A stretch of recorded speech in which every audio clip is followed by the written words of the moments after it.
Ladies and gentlemen, my name is Paul Heyman, and I serve as special counsel and the wise man to your tribal chief, Roman Reigns, the undisputed, uncontroverted, unquestioned leader of the Bloodline, the most dominant group in recent memory and in the entire history of WWE. the Bloodline has all the damn gold! For nearly 40 years, I have worked for, alongside, and even employed the absolute greatest superstars to ever do it. Just how dangerous do you want to live? I've created the Dangerous Alliance, led an extreme revolution with ECW, and managed the most legendary of all champions. And for me, none of that compares to the relationship I've built with the Anoa'i, Fatu, and Maivia families, the triumvirate that composes this dynasty that we know more colloquially as the Bloodline. My time with this family goes back 40 years. I've led them into battle, strategized with them, and have watched their children grow into top-tier superstars who have also created their own impressive legacies. And so it is my great honor to serve as your host for the WWE 2K25 showcase featuring a dynasty like no other, the Bloodline. When you look at this incredible family tree, this is proof that there is only one royal family in professional wrestling, bound by blood. A blood bond forged between High Chief Peter Maivia and Amatua Anai Anoa'i, the father of Afa and Sika, the wild Samoans, created a force that has dominated professional wrestling for over 5 decades. An elite collection boasting names like the Wild Samoans, Afa and Sika, as well as The Rock, Rikishi, Umaga, Yokozuna, Nia Jax, Jimmy and Jey Uso, Solo Sikoa, Jacob Fatu, and of course, your tribal chief, Roman Reigns. They've owned championships, filled arenas, packed stadiums, broken box office records, years and decades of dedication to the craft, perfecting their art with each passing generation, ultimately leading us to right here, right now, with the Bloodline having dominated WWE for the last half decade. As your humble wise man, it is my duty to take you through some of the most ferocious battles featuring the greatest warriors in the family. Not everything goes according to plan, and this year we're going to give you a chance to right the historical wrongs and change history to bring more glory to the Bloodline. It's our showcase, after all. Honestly, their only real competition is themselves. Acknowledge me! All of this fighting amongst each other, this constant power struggle, I won't let all of that ruin this moment. Because it's not just about Solo Sikoa or Roman Reigns. It's not just about the Usos. It's about every single member of their family that came before them, who built the lineage and who made them into the superstars that they've become today. It's been said elsewhere that wrestling has more than one royal family. That's undeniably true. Also undeniably true is that for all of those other families, there's only one Bloodline dynasty.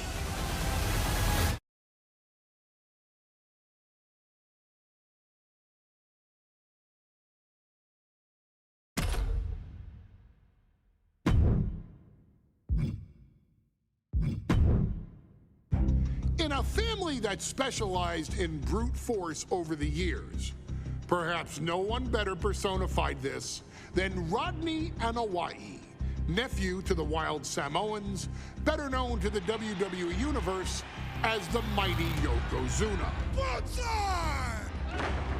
The family's first world heavyweight champion, Yokozuna arrived to WWE in the fall of 1992.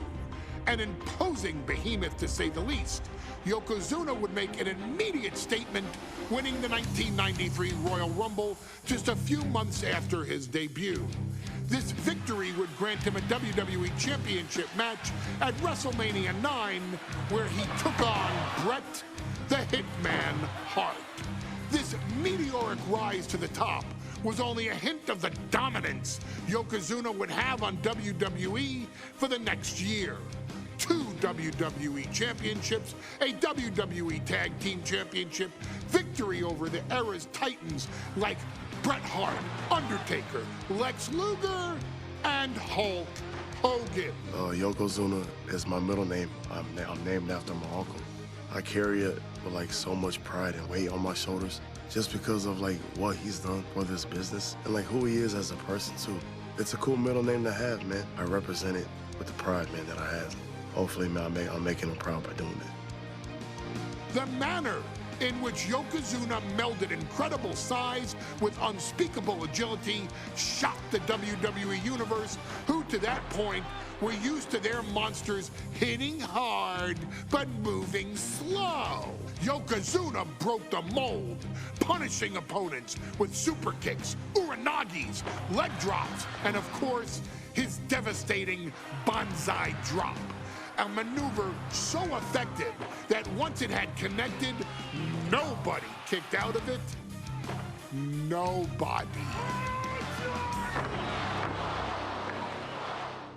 Rodney was a very unique talent. I think the way he was able to handle all the pressure, it was kind of parallel to how he was in the ring. For someone to be so big and to be so nimble, you just don't see that very often. Rodney was one of those first solo guys, singles competitor guys that was able to go out there and really just make waves, make a big splash. I mean, pun intended, I guess. You know, that fool jumped in a pool, he'd knock out all the water, and that's the way it felt sometimes. He would go into those arenas and just suck in all the energy and be able to give it back. So when I look at Rodney, I see someone very similar to me, someone who understands the top, the very, very top of the game, the top position, and everything that goes along with it. In a career filled with so many highlight reel moments, perhaps nothing stands out more than when Yokozuna faced and defeated the so-called immortal Hulk Hogan at the first King of the Ring event in 1993. Looking to humiliate Hogan after the Hulkster stole Yokozuna's WWE Championship only 2 minutes after Yokozuna defeated Bret Hart for the title months earlier at WrestleMania 9, Yokozuna entered the ring totally focused on the task at hand. And on that night, he not only got revenge, but his victory would send Hogan packing from WWE for nearly 9 years. Hulk Hogan is finished. Many felt that Yokozuna had indeed killed Hulkamania. Now, you get to possess the power of the mighty Yokozuna and deal out punishment to Hulk Hogan to walk out of the King of the Ring, a 2-time WWE champion. Showcase the ability and the agility that made Yokozuna a Hall of Fame performer and take Hulkamania down. Banzai.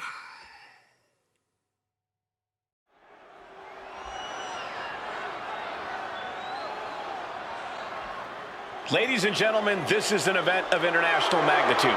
Photographers from around the world as they are documenting Yokozuna's every move. Coming down the aisle with Mr. Fuji is the champion from Polynesia Islands, weighing 550 pounds, Yokozuna!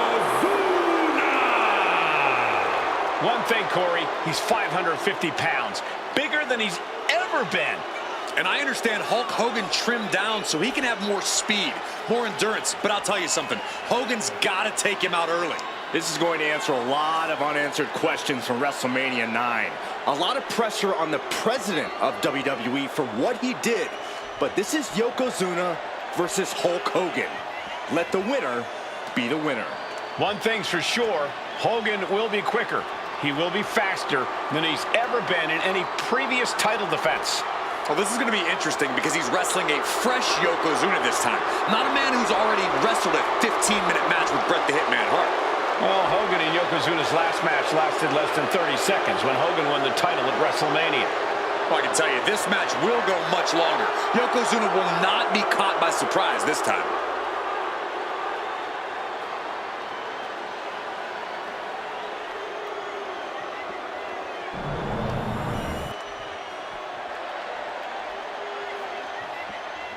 Listen to this. What a phenomenal ovation for the WWE Champion.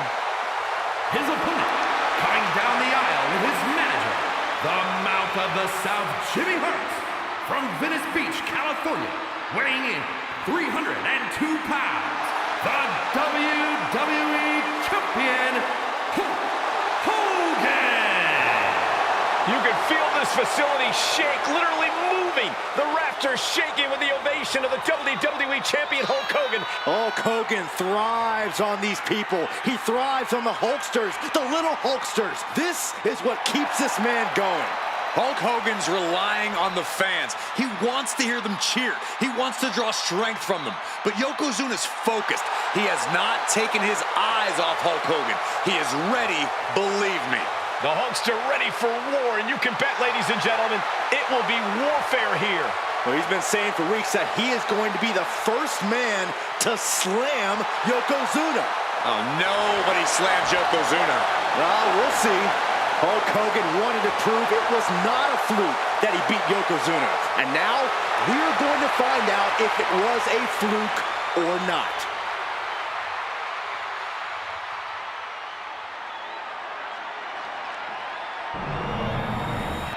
The energy in this arena is palpable. These competitors know exactly what's on the line.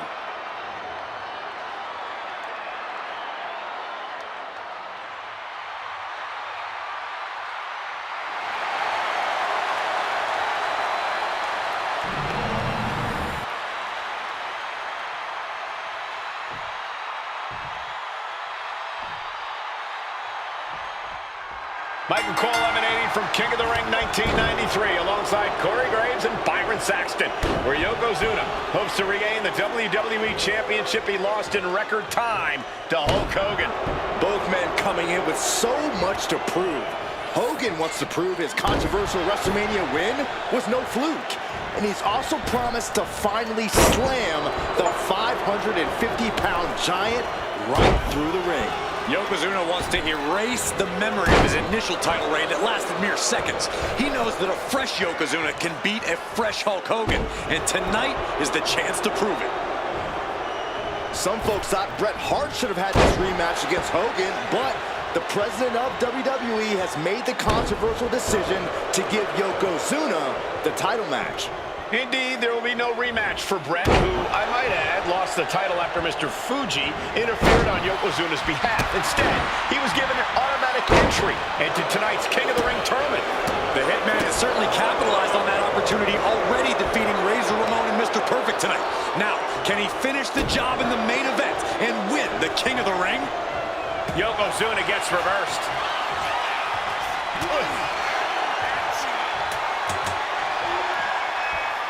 Lariat! This is an event of international magnitude. Byron, photographers from around the world, including a large contingent from Japan, are documenting Yokozuna's every move. A lot of pressure on the former champion. There is no way Mr. Fuji and Yokozuna can return to Japan and lose face. And the Hulkster may have some self-imposed pressure. He not only wants to win, he stated that he wants to pick up the 550-pound Yokozuna and slam the Giant's carcass through the ring. We know the sold-out crowd here in Dayton is firmly behind the Hulkster. Hogan is relying on the fans. He wants to hear them cheer. He wants to draw strength from all of them. But Yokozuna is completely focused. He has not taken his eyes off Hogan since the bell rang. He is ready, believe me. Still so much more action to come after this amazing matchup. Of course, we have the King of the Ring finals later, but before then, there will be an 8-man tag team match with the Steiner brothers and the Head Shrinkers on opposite sides. You want to talk about unfinished business from WrestleMania? Those two teams went to war back in Vegas, and I expect even more hard hits here tonight. And Hogan falling victim to a slew of offense. Yokozuna taking the fight to Hulk Hogan. The Hulkster's locked.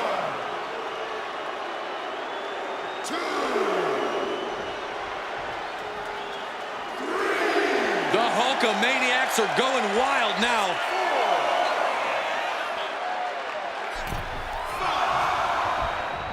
Clothesline! Hulk Hogan, a 5-time champion now. This is his first title defense. The Hulkster has spent the last 2 months in Hollywood due to prior commitments, but you've got to understand that Hulk never expected to be WWE champion coming out of WrestleMania.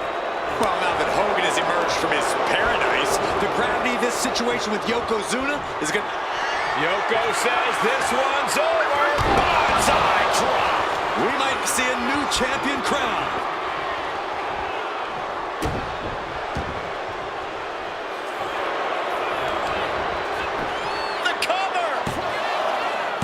No, stops the count at 2. How? Boom! Just a relentless assault from Yokozuna. Yokozuna making Hogan regret wanting this match. I love it. Down to Otis and a double axe handle smash. Here we go for the championship. And Yokozuna is once again champion. I can't believe it. The winner of this bout and new WWE Champion, Yokozuna. We have the official word. Yokozuna is indeed the new WWE Champion. We may have just witnessed the end of Hulkamania, gentlemen. There's no may about it, Cole. Yokozuna just conquered Hogan, and every newspaper in Japan is going to be filled with pictures of our new WWE Champion. Here in the heartland of America, the heart of Hulkamania.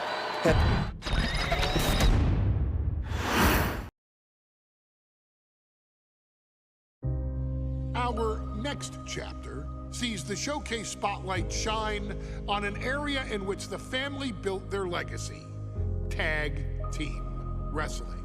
Starting with the wild Samoans, Afa and Sika, all the way through to more recent champions like the Usos or Tama Tonga and Tonga Loa.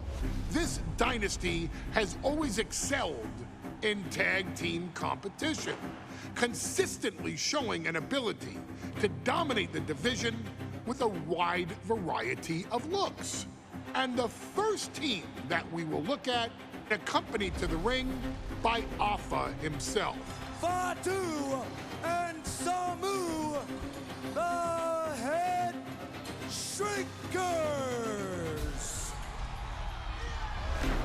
They put the fear in people's hearts. That's what the Head Shrinkers did back in the day. Second to none in that ring. You know, hard-nosed, battle-tested. They went for it every single night. More astute fans may also know that early in their journeys, Samu and Fatu were managed by me, Paul Heyman, then known as Paul E. Dangerously. and the SST, the Samoan SWAT team. The Samoan SWAT team is here. Vengeance is mine. Already an imposing force that early on, their future greatness was obvious to so many industry experts. Afa, more than anybody, knew he had the team on his hands, with Samu being his son and Fatu his nephew. The tribal elder was able to mentor both, instilling in them the same unrelenting approach to competition that made the wild Samoans world famous. The team tour through regional promotions before a quick stop with me in WCW, but WWE was always their goal.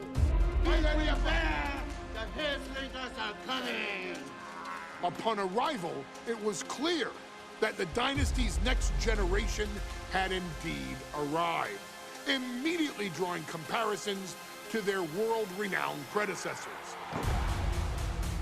10 years before it became cool to say, Samu and Fatu displayed ruthless aggression in the ring, overwhelming opponents before the bell and continuing the non-stop attack until their hands were raised in victory.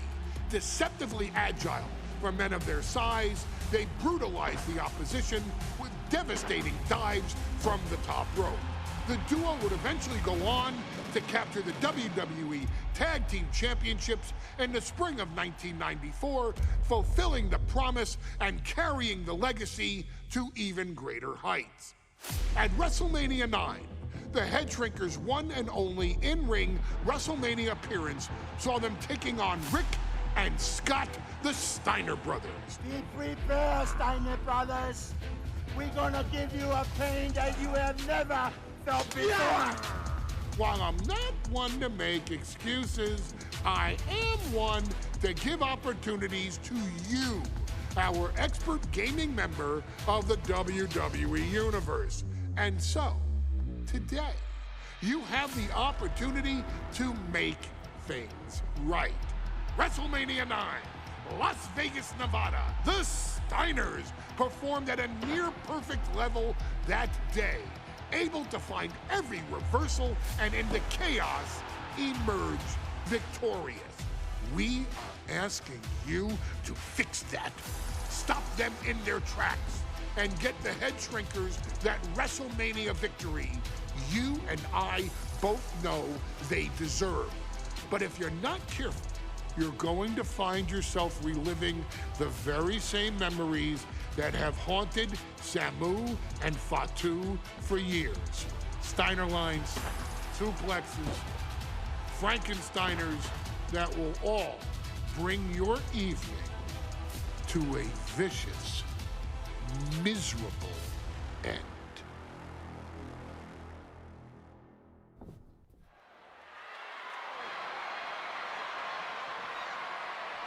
One of the toughest teams in WWE history. Nearly 600 pounds of pure savagery. Is a tag team match set for one fall.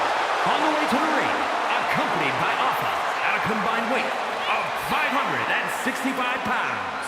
Samu and Fatu, the Head Shrinkers.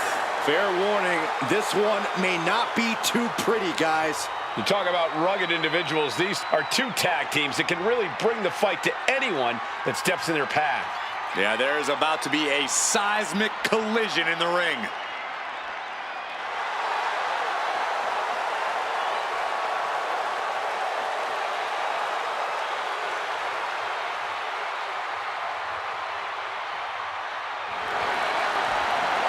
This match means so much to the Steiners and to the Head Shrinkers. Well, the whole world is focusing on WrestleMania 9, and the last thing you want to do is come up on the short end. Pride is on the line, and as is a stake to the claim of being the toughest team in all of WWE.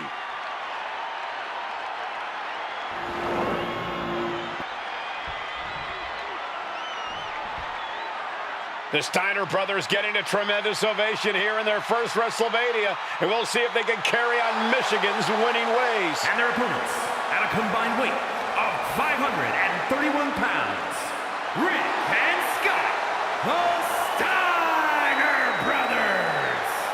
The Steiner brothers are one of the most promising tag teams we've ever seen in WWE. But Samu and Fatu are looking to stomp out any of that promise right here at WrestleMania. Let me warn the WWE Universe right now. This is going to be a brutal match. Just two heavy-hitting tag teams going at it. Physical, smash-mouth wrestling. And like Saxton said, it won't be pretty at all.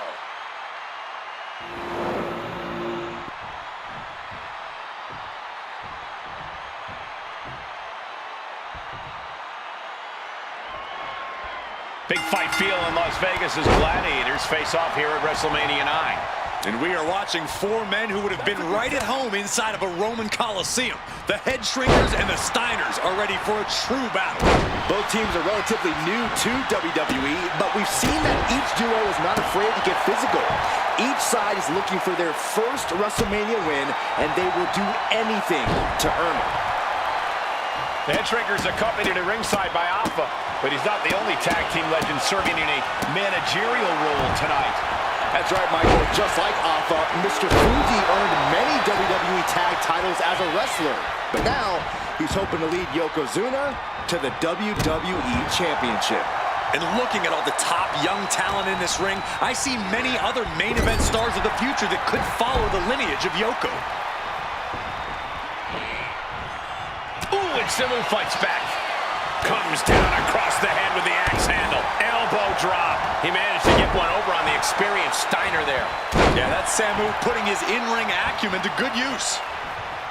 I've seen Samu and Fatu headbutt each other during matches. If they do that to their own flesh and blood, who knows what they'll do to the Steiners? It's just a byproduct of the brutal take-no-prisoners offense of the Head Shrinkers, Byron. These guys will bite, scratch, and claw their way to a win. Rulebook be damned. And with Rick and Scott coming from an amateur collegiate background, they might be a bit more hesitant to bend the rules. Hopefully the Steiners can adapt, and fast. Oh, Steiner anticipated that. The whole world is focused on WrestleMania 9 tonight. The last thing you want to do is come out on the wrong side of a match like this. That's right. A big win at WrestleMania means a big boost in the tag division and a substantial winner's purse. I don't think the Head Shrinkers concern themselves much with the financial matters, Saxton, but they are dead set on proving they're the toughest dudes around. He gets the tag, and here we go.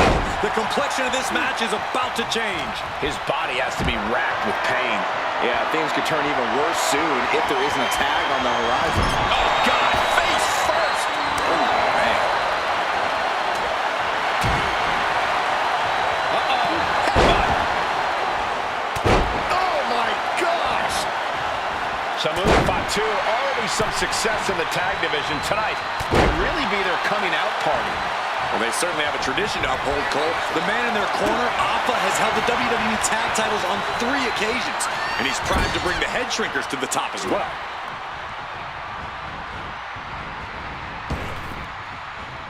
Belly-to-belly suplex. For the record, Saxton, you and I would never have that kind of chemistry. Hey, I'd be a great teammate. I've seen you trip over your own left foot. No, thank you.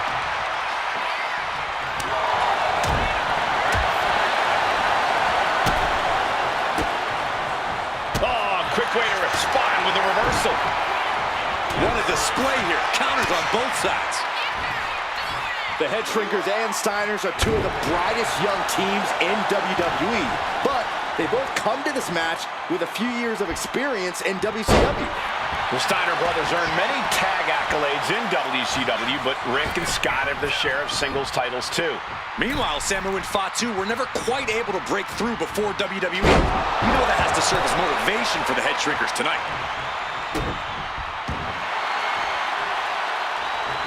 Reversal! And that turns things around. Ooh, brutal body shot. Uh-oh, headbutt. Nothing fancy there. Whoa, whoa, whoa. Look at this raw power. Gut-wrench suplex. WrestleMania 9 shaping up to be a big night in the tag division, guys. Indeed it is, Michael. Two great young teams competing now. And later tonight, none other than Hulk Hogan will lead the Megamaniacs against Money Inc. for the tag team titles.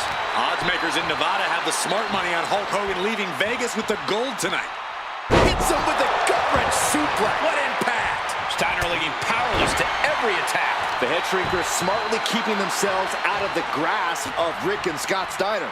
There is a method to the madness of the Head Shrinkers. Oh, using the knee.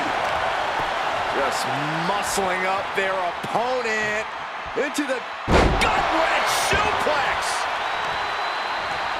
oh, sharp knee.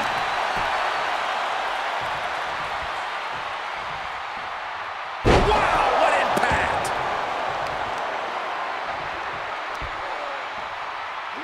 Right into the shoulder. That's gotta hurt. Fatu is imposing his will. Seeing some high-impact offense from Samu and Fatu thus far. I'm not sure the head shrinkers are even going for the victory. They just want to destroy the Steiners. Agonizing. And Fatu gets stopped in his tracks. Put in the corner now.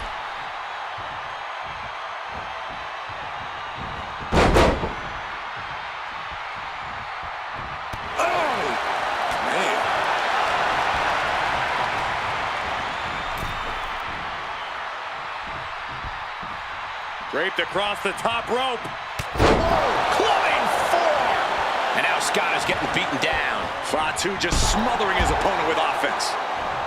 Now trampling the opposition. Pin. This might be the end of Steiner's night. Great awareness as he gets to the ropes to stop the count.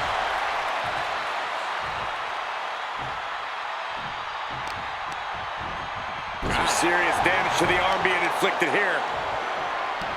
Vice-like grip on the trapezius muscle. This is terribly painful. Smothering offense now from Fatu. And Scott's got to flip the switch soon. Forearm club. Scott fights back. Finally, Scott's able to interrupt these attacks for a moment. Yeah, Steiner's survival instincts are taking over. Oof! Boot to the stomach. In off the tag. Turns it around. Sole of the foot meets the stomach. Ooh! Big headbutt. Looks like Steiner got busted up pretty good on that one. And that was slow Rick for the moment. And Fatu just brought the fight to him. Ooh, what a headbutt. What a headbutt. Headbutt. Rick is losing grip of this match now. And I don't think anything can stop Fatu now. Look at this, just stop after stop after stop.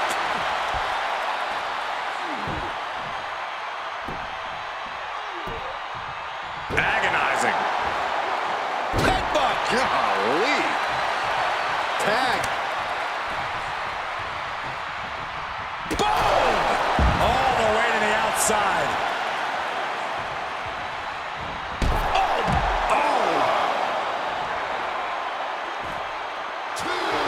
And Steiner is firing up the crowd here.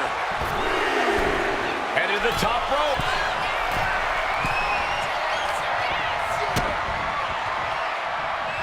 Quick thinking to unleash the clothesline. Ooh, right to the arm. Oh, the elbow connects. Ooh, ooh, clothesline. Good Lord. So effective. Samu is really displaying aggression.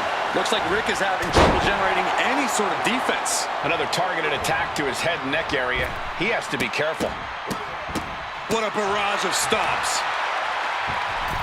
Oh, my goodness. Kick to the spine. Oh, my goodness. What a counter. And Steiner is finally changing the tempo with that attack. Brief sign of adrenaline from Scott. The cover for the win. And a kick out at only one. Still not enough to put him away. Bam! Steiner looking unable to get a leg up in this match. The attacks will not relent from Samu.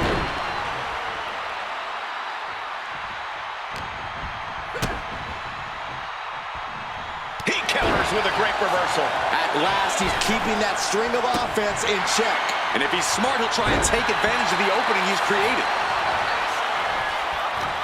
That puts a stop to Steiner.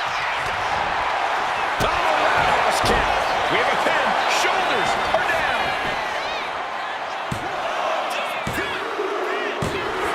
And the head shrinkers get the win. Here are your winners, Samu and Fatu, the Head Shrinkers. And what a huge win for the head shrinkers tonight. Samu and Fatu making their family proud and proving themselves as top contenders in the tag division.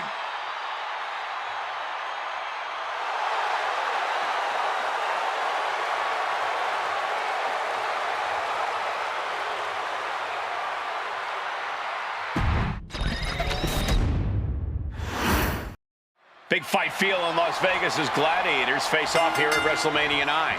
And we are watching four men who would have been right at home inside of a Roman Coliseum. The Head Shrinkers and the Steiners are ready for a true battle.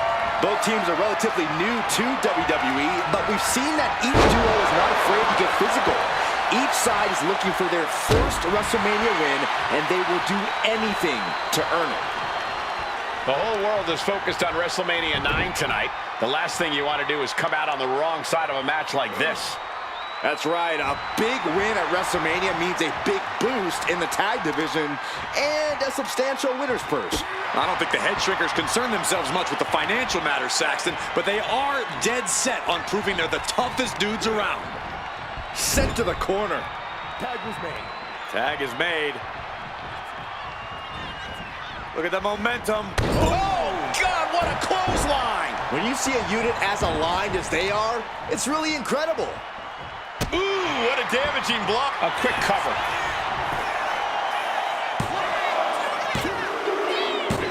And a win for the Steiner brothers.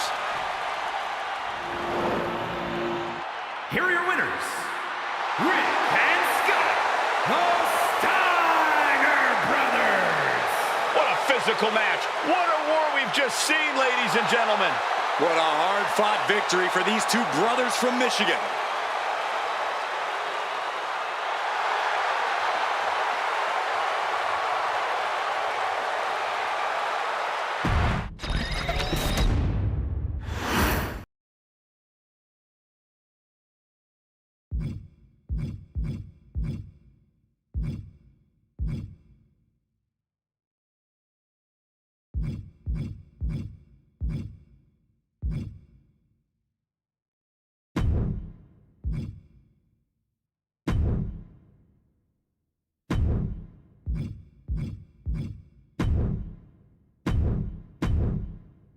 Hey, let's put this in the simplest of all terms.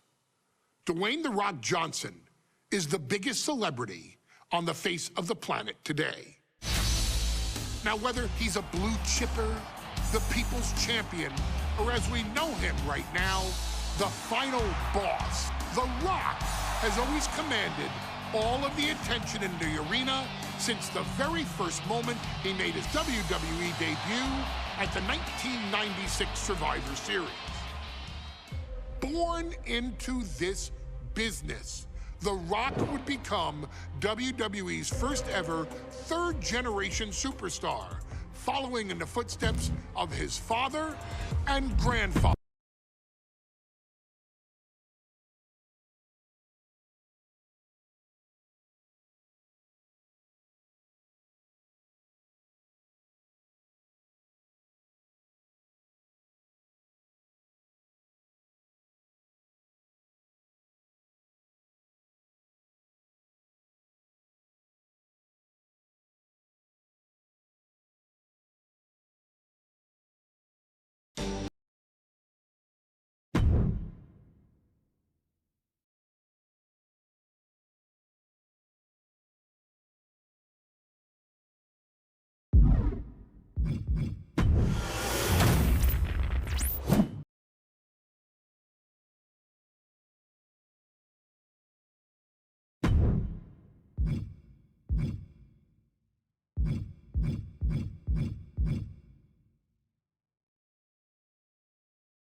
Hey, let's put this in the simplest of all terms.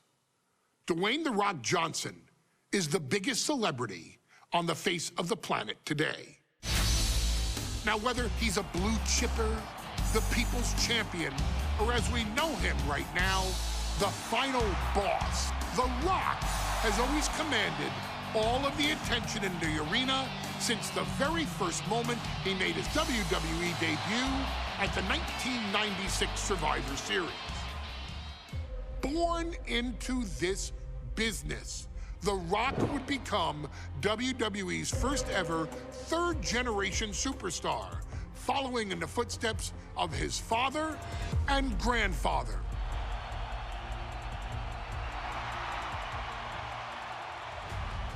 Who had competed in WWE rings before him. Dwayne had the huge responsibility. There's a legacy, and you have to take it so seriously. Even with incredibly high expectations, the Great One surpassed them all, along with the usual achievements if your name is The Rock: 2 Intercontinental Championships, 5 Tag Team Championships, 8 WWE Heavyweight Championships, a Royal Rumble victory, not even to forget the fact that The Rock once led an entire nation. The Rock has one of the more noteworthy feats in WWE history, earning WrestleMania victories over Hulk Hogan, Stone Cold Steve Austin, and John Cena. Each of these men are known as the faces of their respective era. Each of these men found out what happens when you go one-on-one. Oh, you know the rest. Of course, The Rock rivaled Stone Cold Steve Austin's popularity during the vaunted Attitude Era, tearing opponents down with rock bottoms and people's elbows while tearing them apart on the mic with cutting one-liners and catchphrases that are still recited to this day. If you smell, know your role and shut your mouth. He ended CM Punk's 434-day title reign as WWE Champion at the 2013 Royal Rumble as well, after having only competed twice over the previous 9 years, displaying the always-ready mentality and physical conditioning on which he has built his global brand. But you don't need me to rattle off The Rock's resume to you, now do you? Of course not. The man is an occasion unto himself. He has headlined the biggest events against WWE's most iconic superstars and has always found a way to, how does he put it? Layeth the smackdown on some jabroni's candy ass. I couldn't have said it better myself, although I think I may have just done that. But indeed, he has. On a Thursday night in February of 1997, The Rock, still known as Rocky Maivia, would find himself challenging for the WWE Intercontinental Championship. Only a few months into his tenure, he would be matched up against a face that would ultimately become one of his most familiar and hated rivals, Triple H, Hunter Hearst Helmsley. Seemingly overmatched by a more seasoned opponent, a youthful Rock would demonstrate all the traits that have come to define him in the years since. Tenacity, high IQ, and that legendary Samoan strength to ultimately surprise Helmsley and kick off the first championship reign for Rocky Maivia. It would be the first step of a journey that has ultimately led The Rock into the pantheon of WWE's elite. So now it's all in your hands. It's up to you to showcase the undying drive that makes The Rock the hardest worker in the room to deliver a shocking upset against the Greenwich snob himself. Guide The Rock to victory over Triple H at a very special Thursday Raw Thursday to give the first jolts to what would become the most electrifying career in sports entertainment.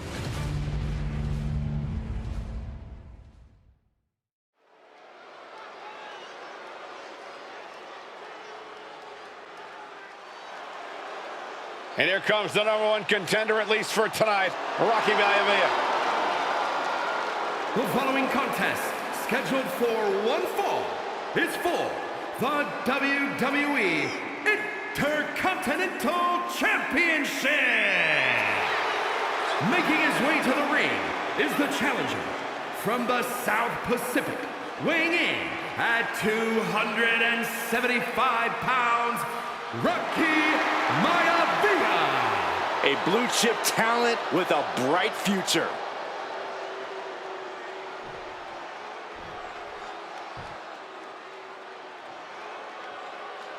On his way to defend the Intercontinental Championship, Hunter Hearst Helmsley.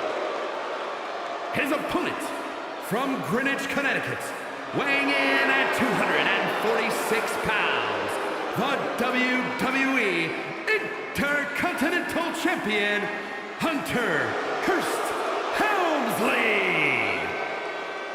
Helmsley is scheduled to face another challenger at an upcoming show this Sunday, and he's taking the risk, stepping in here against the newcomer, Rocky Maivia. Well, you can consider it risky, you can consider it overconfident, but any way you look at it, it's a dangerous move by Helmsley to take on an athlete who has been on a real roll. Rocky Maivia has been successful thus far in WWE, and Rocky is focused. Rocky is only thinking about tonight. Saxton, just curious, have you ever exercised your right to remain silent? I am tired of all this talk about Rocky Maivia. Yeah, he's been on a roll, but it could all come to a screeching halt tonight at the hands of Hunter Hearst Helmsley.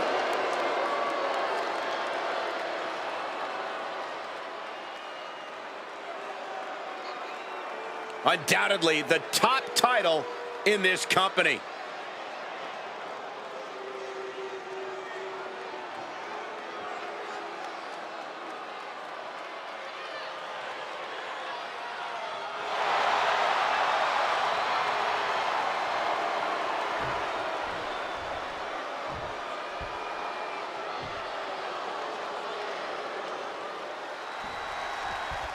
The Intercontinental title hangs in the balance. Tonight in a match between our refined champion, Hunter Hearst Helmsley, and the young chap. Finds the roll-up. Quick pin. Championship on the line. The champion into the pin. And he kicks out quick. He wasn't even close on that pin attempt. Big back body drop. You see the height on that? And watching from home is Rocky Johnson, the father of Rocky Maivia, former WWE Tag Team Champion. I must admit, I do see a bright future for Maivia. Those that have been privileged enough to see Rocky Johnson in action will appreciate Rocky Maivia because he's a chip off the old block. Notwithstanding as well the genes of his grandfather, the incomparable Peter Maivia, Chief Maivia. Oh boy, they don't come any tougher than Peter Maivia. What's it going to take for Hunter Hearst Helmsley to retain his Intercontinental title here? How can he get the better of Rocky Maivia? Well, the champ needs to put this young upstart Maivia in his place with unrelenting offense. No time for graceful bows and upper-class taunting. Just beat Rocky down. And we know Rocky doesn't have the same experience as Helmsley, and that could be a developing story as this match progresses. And this is where an experienced wrestler like Helmsley can take a young wrestler and pick him apart, take advantage, capitalize, and win. Chop down with the axe handle. And Rocky there not showing any signs of being intimidated. And he now slides back into the ring. Drop kick! Maivia dishing it out now. The power of Rocky Maivia is too much for Helmsley right now. Right on the arm. What a shot! hurt. And look at this now. Bad intentions coming with this hold. Cinching up their opponent into a coquina. Fighting to escape, and he gets out of the hole, but some damage was certainly done there.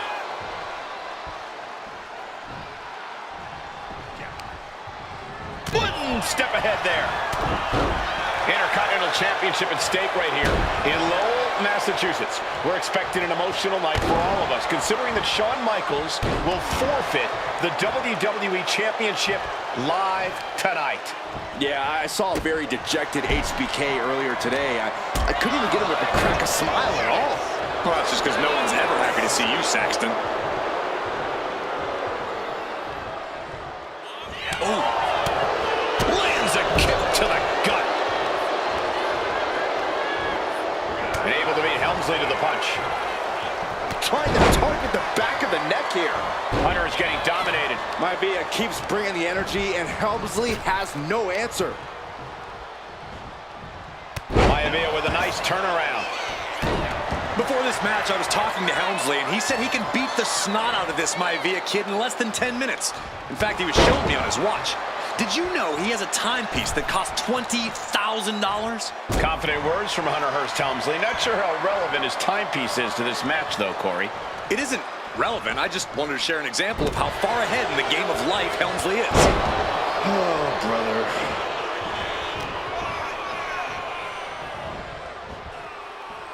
Counters! Up and down into the shoulder. Wow, that hurt. Are we headed towards the title change? A new champion! He did it! What? Rocky did it! What? Here is your winner, and the new Intercontinental Champion, Rocky Maivia. Congratulations to Rocky Maivia on his first ever title win.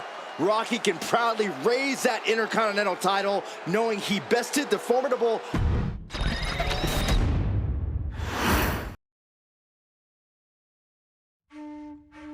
In a family of elite combat athletes and top-tier performers, the final boss has always stood out, even when he was just a blue chipper. But there wouldn't be a final boss, there wouldn't even be a bloodline if it wasn't for The Rock's grandfather, the High Chief Peter Maivia. You can think of him as the first boss. Predecessor to the tribal chief. He is one of, if not the foundation for our family. The Anoa'i Fatu Maivia wrestling dynasty. I don't think there's anybody more responsible for what's going on now than the High Chief himself. Peter Maivia isn't simply one of the two principals behind the sacred blood bond. He's also an incredibly decorated professional wrestler who traveled the world and won titles everywhere he went. New Zealand, Japan, Europe, and here in the United States, where he enjoyed especially successful runs in Hawaii and California. Maivia would eventually find his way to WWE, engaging in legendary battles with the likes of superstar Billy Graham.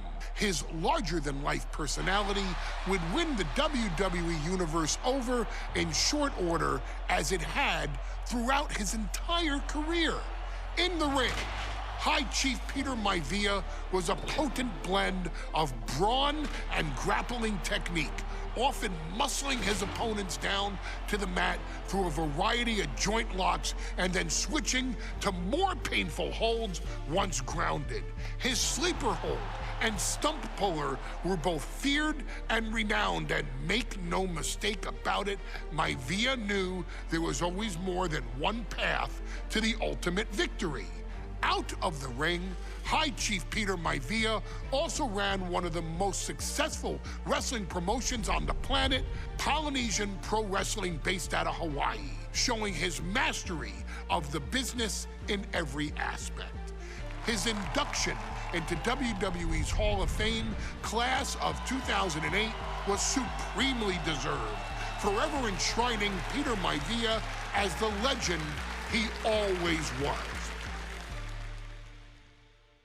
And now, we present to you the opportunity to walk in the boots of the legendary High Chief Peter Maivia, facing off against one of the most legendary WWE rivals, George the Animal Steele.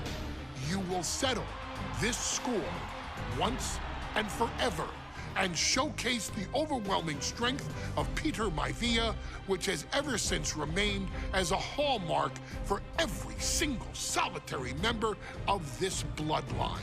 Steele is no easy battle, though. He thrives in the chaos, one of pro wrestling's true madmen. He'll even try to eat part of the ring if he thinks it'll help him break you down. So do your best and honor High Chief Peter Maivia properly with a resounding victory.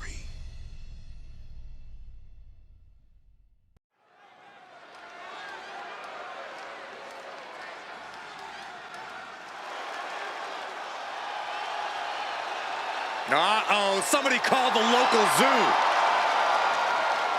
The following contest is scheduled for one fall and is a steel cage match. Introducing first, from Detroit, Michigan, weighing in at 275 pounds, George the Animal Steele. I'm not even sure the cage can contain this man.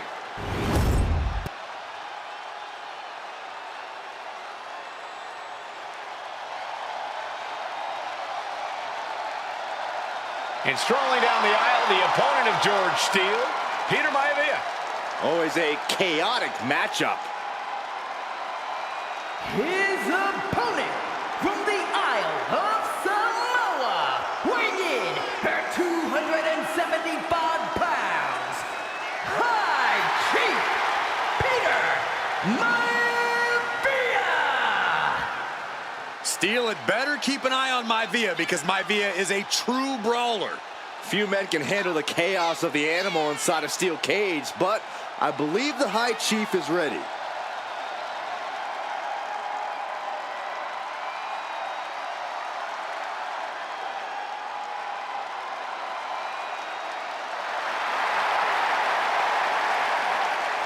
Maivia carrying such pride into the ring. Very stark contrast to Steele. We'll see which prevails tonight.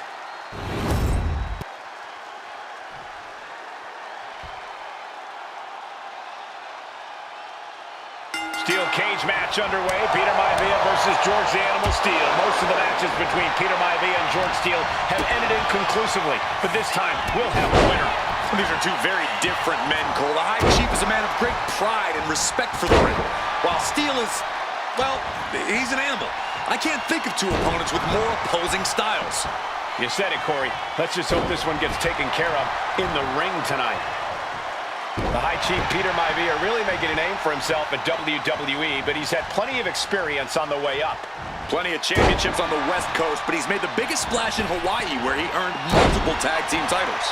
Oh yeah, Maivia is a huge celebrity on the islands. In fact, I've heard some consider him the personification of Maui. Steele is becoming a bloody mess in there. Peter Maivia is looking unstoppable now. Yeah, Maivia has really figured the animal out here. Turns it around. Oh my goodness, launched into the cage. Two very opposing styles in every sense of the word, Corey. High Chief Maivia is a much more physically gifted and talented athlete in the ring than Steele. What's it going to take for the animal to get the upper hand here? Well, he's got to be even more chaotic than ever inside this cage. Nothing about Steele makes sense to someone as traditional as Maivia. There's never any telling what the animal's going to do in a match, and he needs to keep it that way. George the Animal Steele is not a wrestler by any stretch of the imagination, guys. He's a true brawler. And he might be the best brawler in WWE, Michael. There is no shortage of fight in the animal. But you know who might be a better brawler, guys? the High Chief Peter Maivia. When you consider that Maivia is also an excellent high flyer and a great technician, well, you can see why the High Chief is the favorite in this match, even with the steel cage stipulation.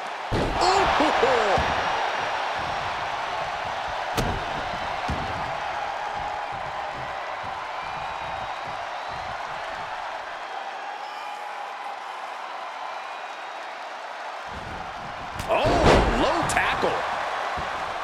George the Animals, he might put him away here. Powering out at one. I can't believe the ref didn't get two here.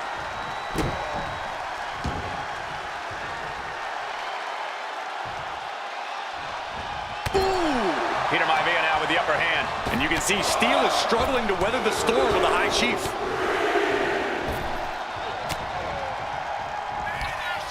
Oh, with authority.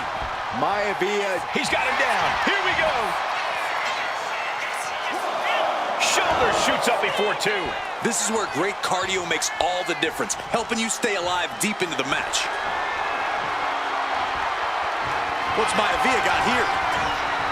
Backbreaker flawlessly executed. No way Steel's coming back from that. Maivia has Steel in his sights, looking to put the animal down. He's trying again. Into a backbreaker. Does Peter Maivia have this sewn up? Cover. What? How the hell do you kick out of that? I have no words. Not even a 2 count? What's the tally on how many times we thought this match was coming to an end? I can't count anymore. Maivia overwhelming his opponent here. Maivia is reaching that other level. Going up and possibly out.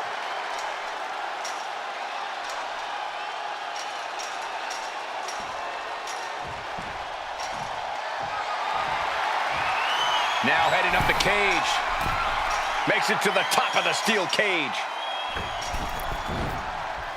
You cannot waste any time when you start the climb. Man. Oh, man. Peter Maivia very tough, but he also has movie star good looks. Quite the combo. And it served him well, Michael. In fact, the High Chief has major acting and stunt work credits to his name. And who knows? Uh-oh, this is not going to look pretty. Submission being applied. Expertly manipulating the joints and muscles in the arm. You can really see able to punch his way out.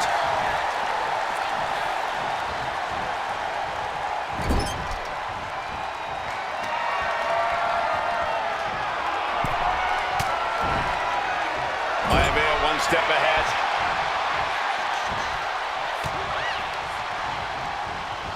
and one.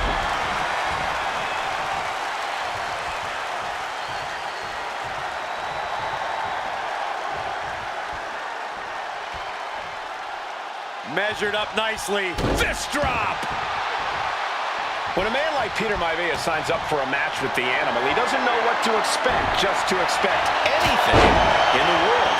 Peter Maivia knows full well that he's in for some unusual treatment tonight.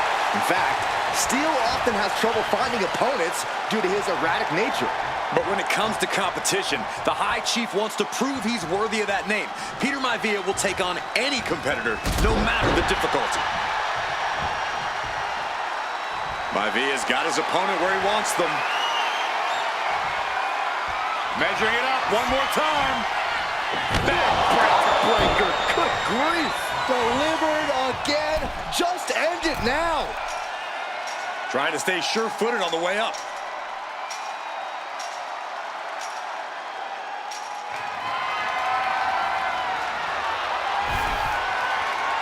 And he's on to the top. Uh-oh. I can't look.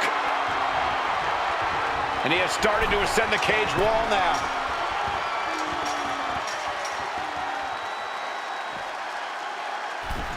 He's balancing on top of the cage with something dangerous in mind. Ooh! Maivia overwhelming his opponent here. There's no good reason to be standing on the cage like this.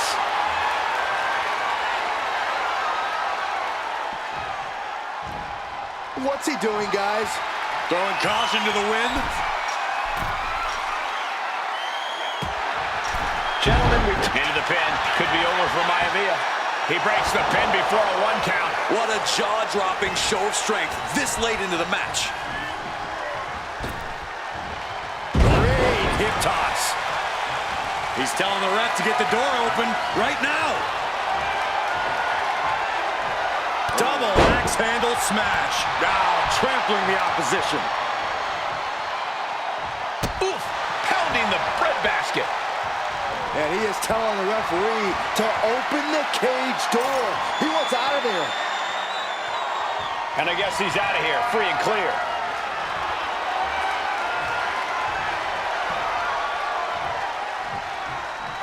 Choosing to climb up the wall. And the High Chief defeats the Animal. Here is your winner, High Chief Peter Maivia! Anytime these two have faced off, it's been eye for an eye. But the steel cage has finally delivered a decisive victory for the High Chief, Peter Maivia. George Steele is one tough animal, but the way Maivia faced him in the cage...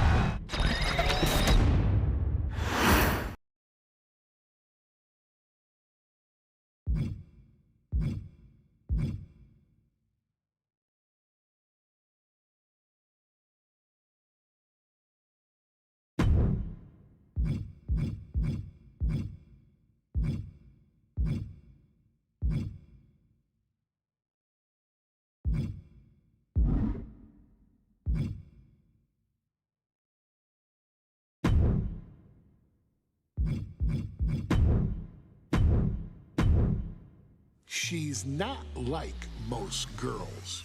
She's also not like most WWE superstars. Nia Jax, the reigning queen of the ring, is a reckoning, a force of nature that blitzes right through her competition. A cousin of The Rock, Nia Jax arrived in NXT almost 10 years ago with astronomical expectations. Undaunted, Nia Jax would dominate early opponents, finding herself competing for the NXT Women's Championship mere months after her debut. It did not take long for those running Raw and SmackDown to take notice. Well, our next pick, Nia Jax! And Nia Jax would join the Raw roster as part of the 2016 Draft Lottery. And since joining the main roster, absolutely no one has been safe from Nia Jax. She is a 2-time women's champion. She is a 2-time women's tag team champion. She competed in the men's Royal Rumble match in 2019, even getting an elimination while in the ring. Nia Jax looking to eliminate. She does. She's battled standouts like Charlotte, Bayley, and Becky Lynch. And all the while, she has left undeniable destruction in her wake. In the ring, she applies many of the same tactics that once benefited Yokozuna, even using her own version of the Bonsai Drop, known as the Annihilator. And just like its namesake, if it connects, your night is over. And Nia Jax remains driven for even more success, jumping at any opportunity to prove her dominance.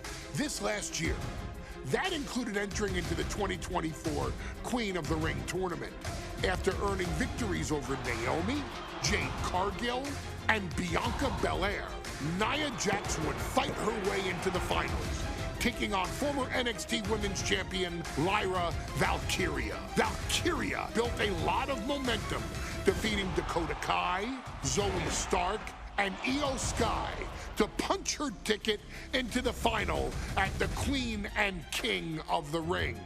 With an obvious game plan, Lyra would look to stick and move, avoiding the colossal attacks of her opponent. Unfortunately, as often happens when competing against Nia Jax, Lyra made one miscalculation, and that error in judgment provided Nia Jax with the opening she needed to annihilate her competition. This is your opportunity to crown the first queen in Bloodline history. Make Lyra suffer. Make her regret ever entering your ring. Showcase the otherworldly power that forces an entire roster to cower in your presence. Because when you're an irresistible force like Nia Jax, resistance is futile.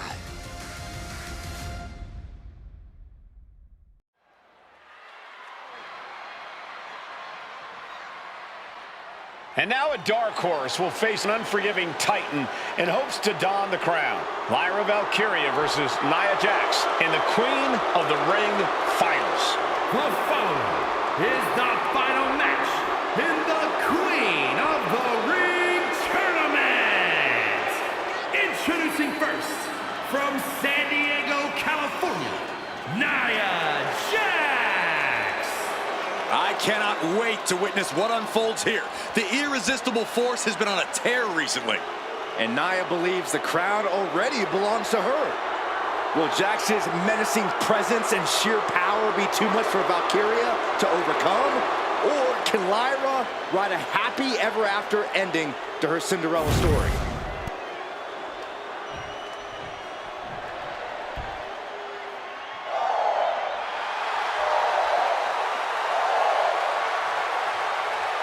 Lyra Valkyria fancies herself a Morrigan, which is an Irish goddess of war.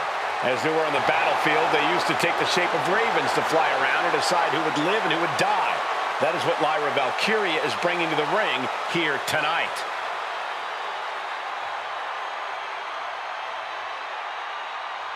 And her opponent, from Dublin, Ireland, Lyra Valkyria. Lyra Valkyria may have read a little too much fantasy in her day, and now is reality. Lyra Valkyria is about to go toe-to-toe with a real-life, fire-breathing dragon in the form of Nia Jax. Nia Jax, who's in the best physical condition of her career, tonight will make someone. Will it be Lyra? Will it be Nia? We'll find out in a matter of moments. And guys, you win the crown. Guess what waits for you in August?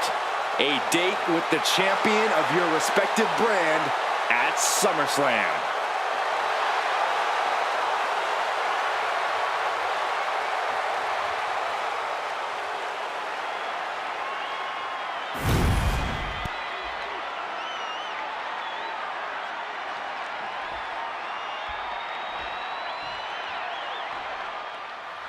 And there will be a coronation taking place tonight as Nia Jax and Lyra Valkyria face off in the finals of the 2024 Queen of the Ring Tournament.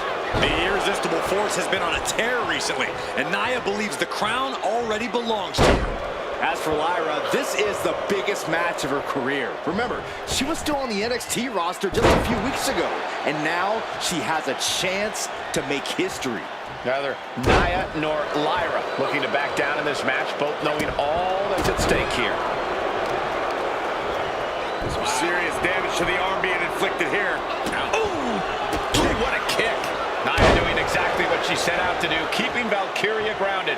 Now Jax needs to stay the course, and the crown will be hers. Momentum clearly on the side of Nia Jax. Yeah, Nia is just buzzing right through Lyra here. Corey, what do you think is going to be the key in this match for Nia Jax? She certainly made plenty of promises when it comes to being Queen of the Ring. What Nia brings to the dance, Cole, is raw power, the likes of which you rarely see from most men, let alone women. Nia has absolutely no problem using that power, and the same goes for her throwing her weight around in the ring. Lyra Valkyria might just learn that the hard way tonight.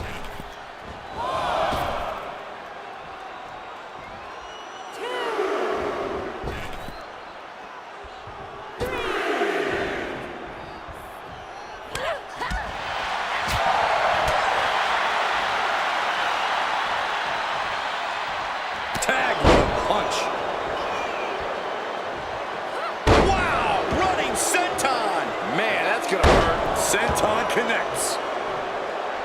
Producing a trampling. And at this point, Nia just punishing Lyra. This is exactly the pace the irresistible force likes. Dropping the elbow. taking a moment to get pumped off of this crowd's incredible energy. Comes crashing down, and Lyra is brought to a disadvantage now. And the irresistible force is really keeping Valkyria grounded here. All the way up, and got the setup, and there's the powerbomb. Jax just turned the lights out. Looking for the pin. And she got it! Nia Jax is queen of the ring. Here is your winner and the new queen of the ring, Nia Jax. That was incredible. Nia Jax is the queen of the ring. Quite an emotional moment for Jax, who returned to WWE just 8 months ago. Jax was away from WWE for quite some time. She did some serious soul searching, but she found herself. She found her footing, and now Nia Jax has found the queen of the ring crown.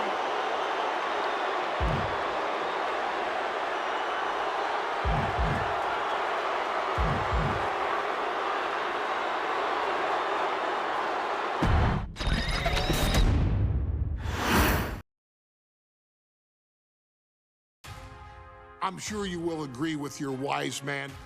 Many WWE superstars say they will do whatever it takes in order to achieve success. Quite often, it's a bunch of BS. But if you're lucky, you may run into someone who is willing to look out for the group. Someone willing to make sacrifices. And for this family, there was no one better than Rikishi. After the Head Shrinkers run in WWE came to an end, Rikishi, then known as Fatu, would go on a journey of self-discovery. This journey would lead to him taking on the name Rikishi, a subtle nod to his cousin Yokozuna, as well as an opportunity to start fresh with a global audience. Well, my dad, when he became the Rikishi character, when you think about Samoan wrestlers, right, or mean, or aggressive, he made it like his own flavor, right? He had the blonde hair, still carried the aggressiveness, but I think he just wanted to add like a little flavor to it. But it became even more popular to our culture. Rikishi blitzed WWE from the jump, devastating opponents with new tricks and winning people over with his fat-ass dance moves. That Rikishi is fat, all right. P-H-A-T. And with this wave of newfound momentum came even more success, with Rikishi capturing the WWE Intercontinental Championship and displaying incredible athleticism in iconic moments like when he dove off the top of the steel cage. The year 2000 belonged to Rikishi. But little did anyone know, Rikishi held a dark secret regarding a decision he'd made not for his own benefit, but for the benefit of the family. It was at the 1999 Survivor Series that Stone Cold Steve Austin was hit by a car in the arena parking lot, forcing him from the main event later that night for the WWE Championship. For nearly a year, all of WWE was consumed with figuring out who was driving that damn car and why Austin was targeted in the first place. The verdict came in. The car was driven by Rikishi. Rikishi would stand strong. Stone Cold Steve Austin, I didn't do it for me. I did it for The Rock. What? Rikishi would lay out a years-long gripe that WWE preferred Steve Austin to The Rock, and so Rikishi had made sure that The Rock's only competition had been removed from the picture. Rikishi sacrificed his own popularity to reach this goal. The Rock thrived while Austin was on the shelf. For Rikishi, the struggle and fall was all worth it.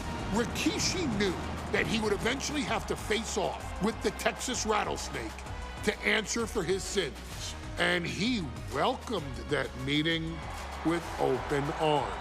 What Rikishi was unprepared for was for WWE to stack the deck entirely, looking to make Rikishi pay for taking out their golden goose. Stone Cold Steve Austin was allowed to drive his truck directly to the ring and was generally given the freedom to do whatever the hell he wanted in the name of revenge. We are going to make things right. This time, when Rikishi and Stone Cold Steve Austin lock horns, there will be no stacking of the deck. Someone willing to give of himself so that his family, this family, can succeed, deserves better. So get in there and showcase the never say die spirit that has led this family to victory time and time and time and time and time and time again.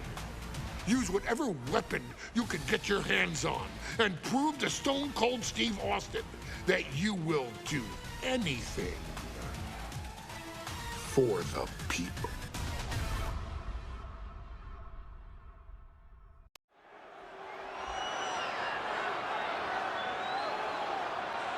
Is it legal to not show up? Rikishi has brutalized Austin lately. Austin will be here, Byron. I just refuse to think anything else. The following contest is scheduled for one fall and is a no-holds-barred match. Introducing first, from the Isle of Samoa, weighing in at 424 pounds, We have learned more about Rikishi in the last couple of weeks than we knew about him his entire career here in WWE. He said he ran over Austin not for himself, but for The Rock. Right, and now he's coming out here, and I guess if Austin doesn't show up, the general manager is going to have to come out here and declare this is a forfeit, and Rikishi's going to win it. This man makes me sick.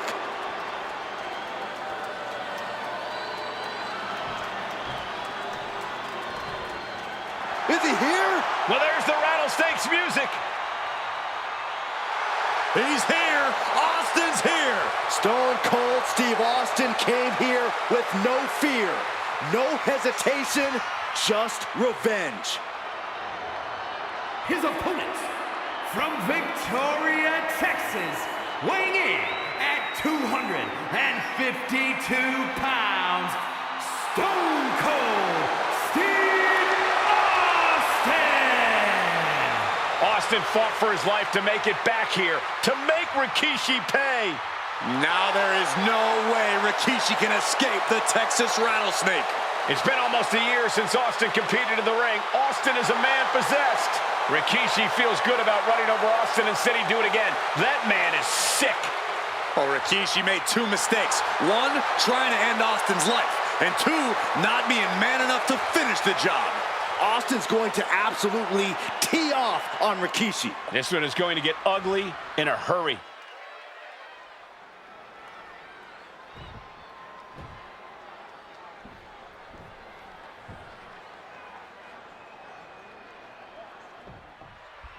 It's a miracle Austin survived being run over by Rikishi.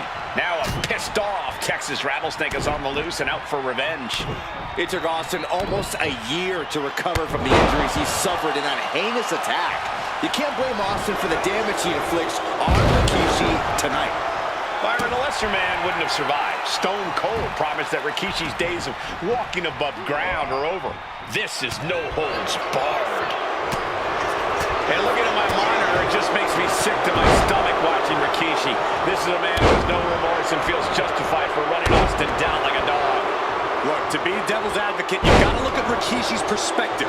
He's proud of his Samoan lineage and saw an opportunity to give his people a leg up in the Shark Tank that is WWE. Are you serious, Corey? Rikishi ran over another human being. We're fortunate that it only put Austin on the show for 10 months instead of his whole life. It's sick that you would even condone what Rikishi did. Don't twist my words, Saxton. I'm not saying I condone Rikishi's actions. I'm just saying I understand them. He quickly slides into the ring. Oh, right into a counter.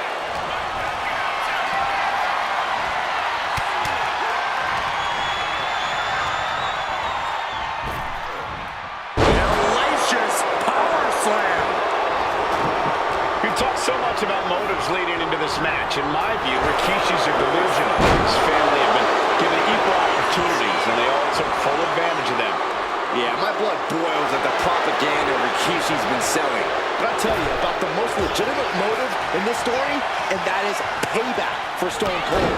Austin really had his life taken from him, and there was no greater reason to stomp the tar out of somebody than that. Oh, God. Now Rikishi has the firm upper hand. No one holding Rikishi's family down now, taking out all those years of frustration on Austin here. Stone Cold with a low-time shot. Implanted by the DDT. And though The Rock wants nothing to do with this altercation, we have to mention the sadness Rikishi has brought to him. Rock might be innocent in this whole ordeal, but I feel that somewhere inside his soul, The Rock is happy with what Rikishi's done. The Rock is proud to have Rikishi and his family. No, Corey, what kind of lies are you trying to spread? We've heard Rock say Rikishi deserves what Austin is going to bring him. There's no family pride in that statement. I'm just saying. The cover for the win. Rikishi gets the shoulder up. He's not even close to being done yet. Bad spot for him to be in here, guys. And Rikishi with a counter. Clothesline.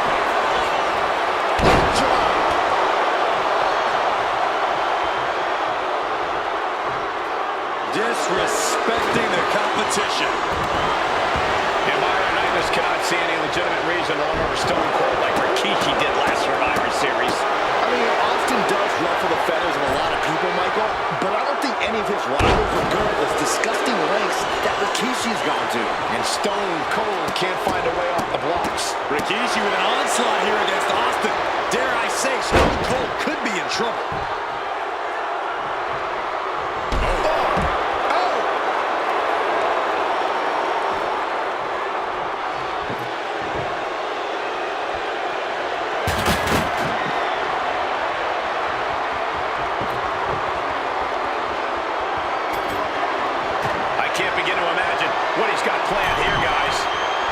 It's a yard sale. Taking things. Oh, shocking inside cradle. Small packages could be it. And he gets his shoulder up before the count. He is definitely struggling to keep him down at this point. Yikes, that'll either wake you up or knock you out. Shoulder tackle. Leg drop. Look at this, just stop after stop after stop. That was a showing of control and aggression, something they'll want to keep up. Down with the leg drop. And he's going for the pin. Just kicks out. Very close. Fatigue clearly setting in. Rikishi looking to finish the job from 10 months ago. Rikishi hoisting up his opponent. Rikishi driver. Rikishi may have put the exclamation on this one. Shoulders are down. Kicks out, just kicked out. Austin somehow got the shoulder up. Intestinal fortitude on display from Stone Cold. Just dished out his most devastating offense, and you gotta be wondering if he's thinking one more time will be the charm. Down to opponent and a double axe handle smash. No count out as he takes things out of the ring. Sliding into the ring now. And Rikishi evades that. Delivered with force. Austin stomping at Rikishi's heart. That's if Rikishi even has a damn heart. Looks like he has something planned with his table, guys. Oh, what a no. Leg sweep. Nicely done. Targeting a body part, working the arm.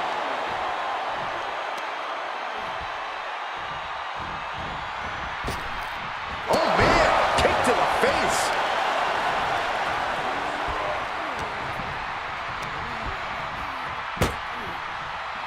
Looks like setting up for a suplex. Going to finish things off.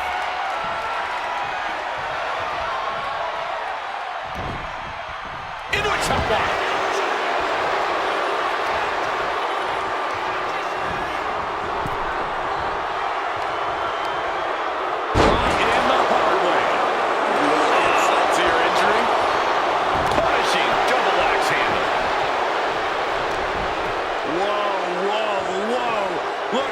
Raw power.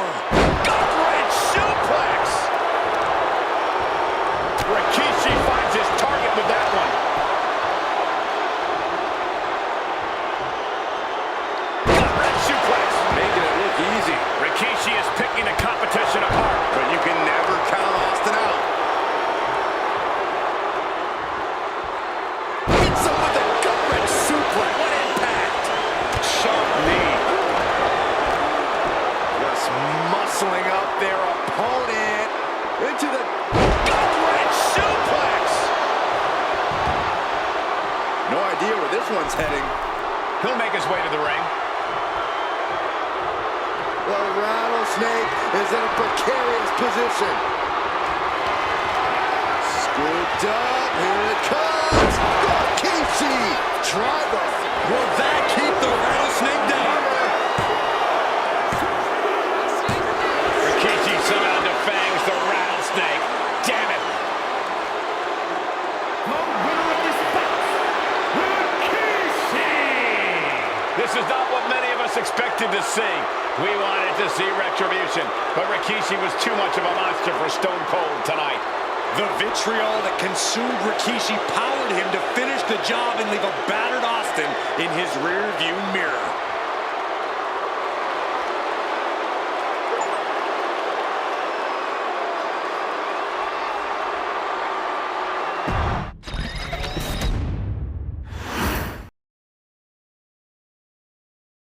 His arrival signaled impending doom. His very presence was enough to intimidate even the bravest WWE competitor. His name itself simply meant the end. And if you found yourself standing across the ring from Umaga, you were most certainly coming to the end of your own road. The younger brother of Rikishi, Umaga, was every bit the Samoan bulldozer that his nickname would suggest, mauling opponents with ease, relishing the chaos that he created. A menace to the entire roster, an unrepentant badass, Umaga tortured his prey with high-impact collisions before ultimately sealing their fate with his vaunted Samoan spike, a vicious move used today by Solo Sikoa. Inside the ring, man, he was just a complete monster. Anybody that stood in front of him, he was gonna wreck him no matter what he had to do. He was just a crazy, wild Samoan. Outside of the ring, man, just a loving guy to be around. A fun uncle, always joking, always barbecuing at his house. I always looked up to him. He was just so cool. Perhaps an unheralded aspect of Umaga's game was his mastery of mental warfare. Umaga loved to present a wild, out-of-control savage, one who needed manager Armando Alejandro Estrada to handle all the details while he destroyed opponents. Umaga was the perfect definition of the word aura. A two-time intercontinental heavyweight champion, Umaga established himself as one of the purest forms of dominance to ever set foot in a WWE ring. His intense clashes with Batista, the Heartbreak Kid Shawn Michaels, and Triple H, along with WWE Championship battles against John Cena, still live on in the memories of those who were fortunate enough to watch Umaga perform. And Umaga will live in immortality through every member of this family, whether it's with a huge Samoan drop, a running bulldozer into the corner, a Samoan spike, or even a war cry in the middle of battle. Umaga is forever. I wish he was here. I know he's watching from above. So you, our beloved Us in training, are asked one simple thing here in the WWE 2K25 showcase: to defeat John Cena. You've done that in this mode before, right? Simple. It was at New Year's Revolution in 2007 that Umaga and John Cena first collided for the WWE title. Umaga appeared to be too much for Cena in the minds of many pundits.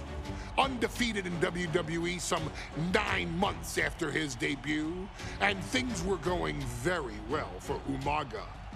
Until they weren't.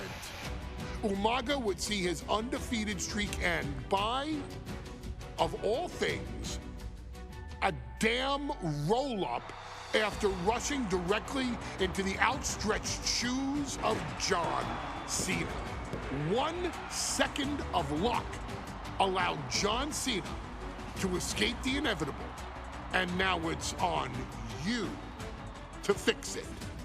Head into that ring, showcase Umaga's cruel brutality, and get Umaga the WWE Heavyweight Championship victory that he should have gotten in the first place. I assure you, my dear friend, Armando Alejandro Estrada will make sure nothing else goes wrong if you take care of business inside the ring.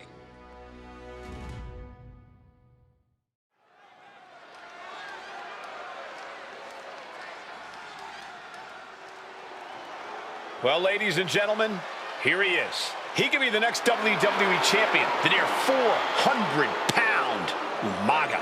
A man that since debuting right after WrestleMania 9 months ago has remained undefeated. And Umaga has been in the ring, Byron, with the best of WWE. This man looks, moves, and sounds like a movie monster. Except Umaga is for real. He is a Samoan bulldozer, an 18-wheel version with a mean streak. Big, athletic, strong, and probably gonna outweigh John Cena by well over 100 pounds. Since 1963, the WWE title has only changed hands twice here in Kansas City. That's twice in the last 47 years. But Umaga is a scary human being, and he can easily change that trend right here tonight.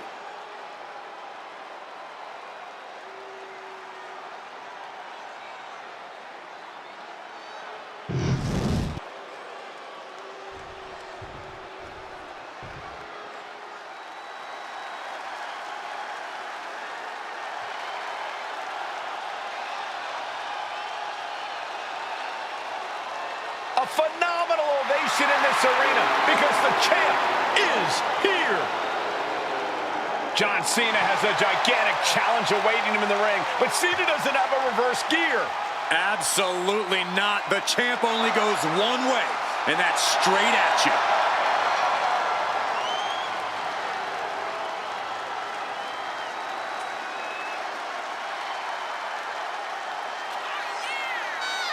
John Cena, a 3-time WWE champion, the handler of Umaga, Armando Estrada, trying to control this undefeated challenger.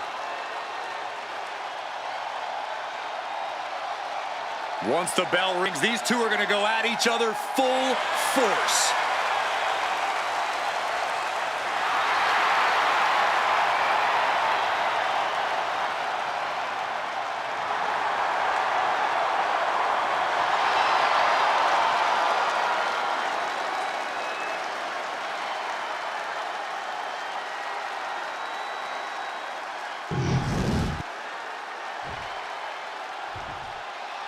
The following contest is scheduled for one fall, and it is for the WWE Championship. Introducing first, the challenger from the Isle of Samoa, weighing in at 353 pounds, Umaga.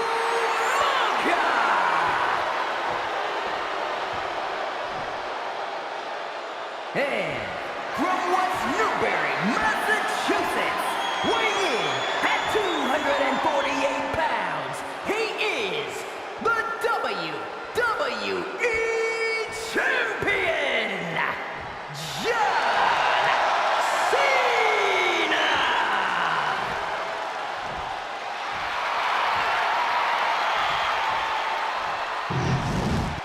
Lots of competitors in the back dream for a shot at this title.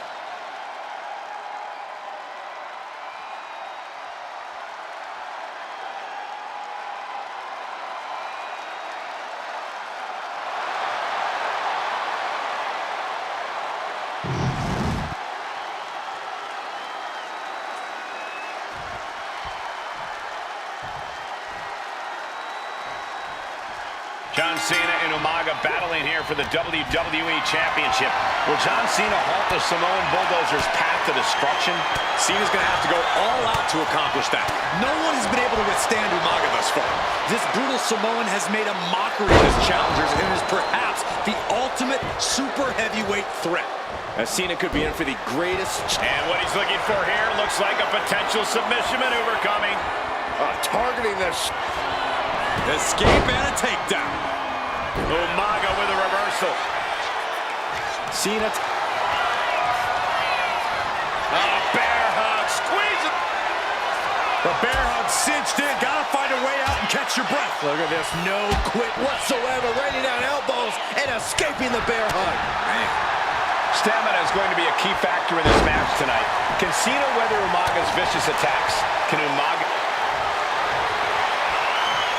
bear hug, squeezing the breath out of them.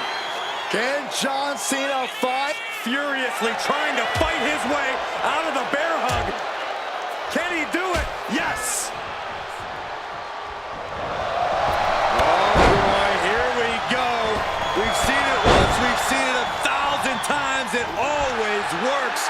Look out. Driven down hard. Boom! Umaga is truly a... Oh, look at the start of this. Could be going into the playbook for submission. Targeting the shoulder with the... Escape and a takedown.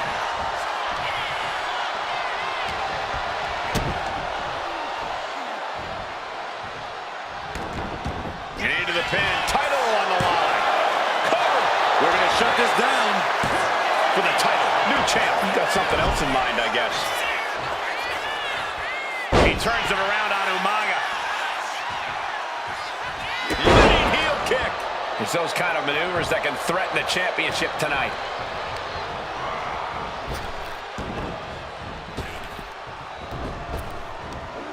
Big back body drop. What elevation. Such a unique situation for the champion John Cena tonight. This could be the first time in Cena's career that he comes in as an underdog champion. And that's a credit to the challenger. Anybody would be an underdog against a man that's undefeated. Umaga simply looks unbeatable. But John will fight you as launching. Holy time, high-risk attempt. Vicious, downright savage club right there. Inverted vertical suplex. That had to have taken an incredible amount of leverage to pull off on someone so much bigger. From the top, the leader of the C Nation. Cena going low. Look at sunset flip powerbomb. And don't expect much of a wrestling match in this one. Expect more of a brawl. This is not going to look pretty. It's going to get ugly. This is two trains on a track to a head-on collision. Toe-to-toe, it's going to be bad, it's going to be bloody, and it will come down to who wants it more. Oh!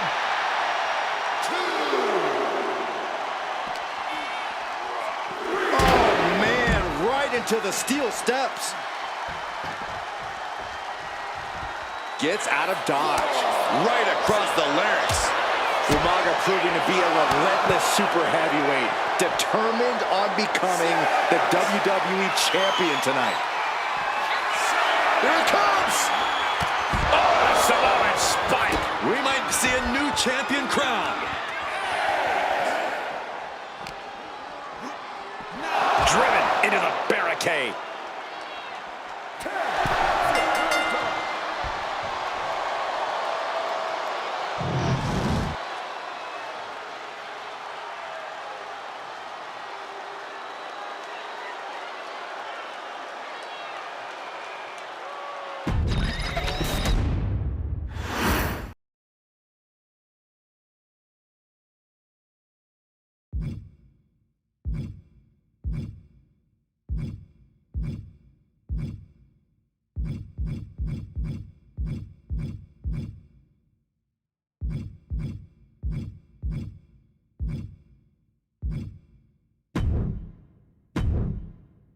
His arrival signaled impending doom.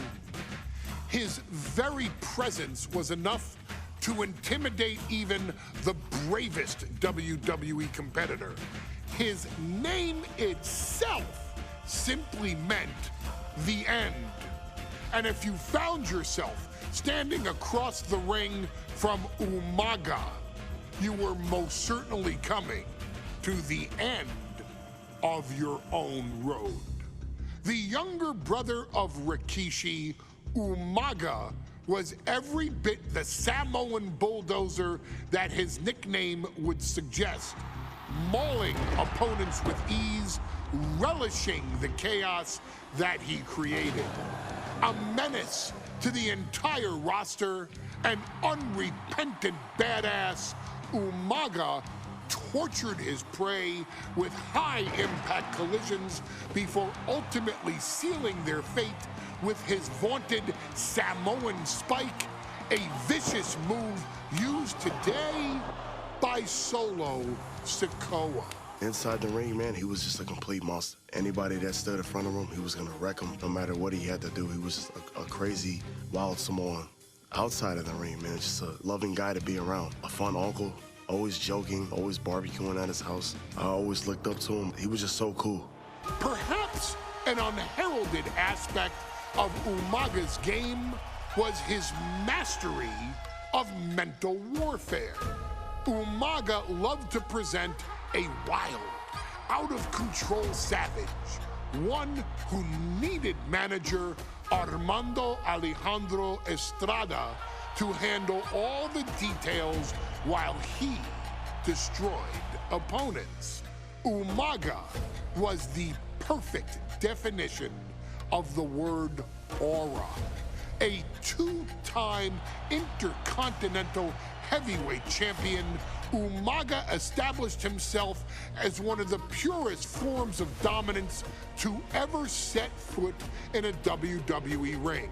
His intense clashes with Batista, the Heartbreak Kid Shawn Michaels, and Triple H, along with WWE Championship battles against John Cena, still live on in the memories of those who were fortunate enough to watch Umaga perform. And Umaga will live in immortality through every member of this family, whether it's with a huge Samoan drop, a running bulldozer into the corner, a Samoan spike, or even a war cry in the middle of battle. Umaga is forever. I wish he was here. I know he's watching from above. So you, our beloved Us in training, are asked one simple thing here in the WWE 2K25 showcase: to defeat John Cena. You've done that in this mode before, right? Simple. It was at New Year's Revolution in 2007 that Umaga and John Cena first collided for the WWE title.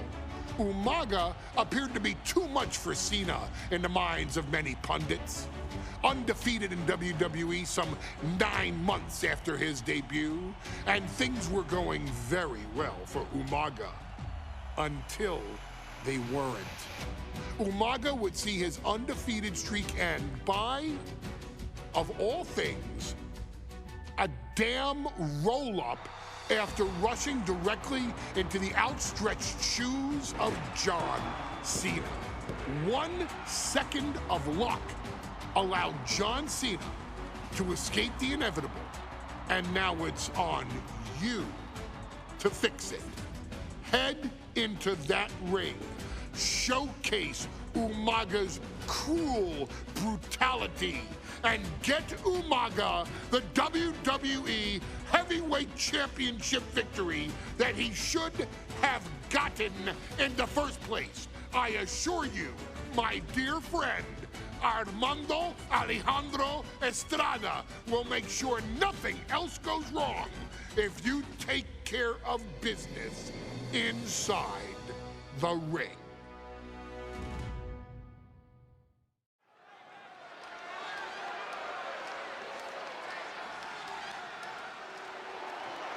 Well, ladies and gentlemen, here he is. He could be the next WWE champion, the near 400-pound Umaga. A man that since debuting right after WrestleMania 9 months ago has remained undefeated. And Umaga has been in the ring, Byron, with the best of WWE. This man looks, moves, and sounds like a movie monster. Except Umaga is for real. He is a Samoan bulldozer, an 18-wheel version with a mean streak. Big, athletic, strong, and probably gonna outweigh John Cena by well over 100 pounds. Since 1963, the WWE title has only changed hands twice here in Kansas City.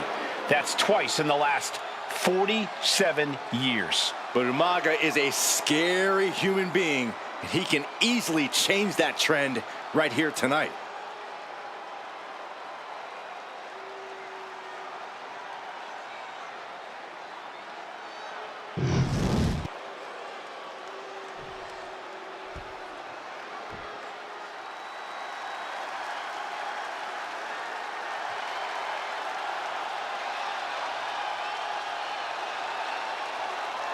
A phenomenal ovation in this arena because the champ is here.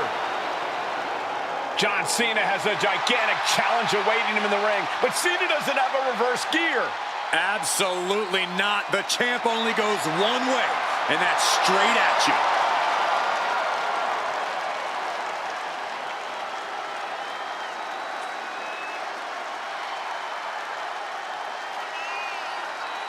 John Cena, a 3-time WWE champion, the handler of Umaga, Armando Estrada, trying to control this undefeated challenger. Once the bell rings, these two are going to go at each other full force.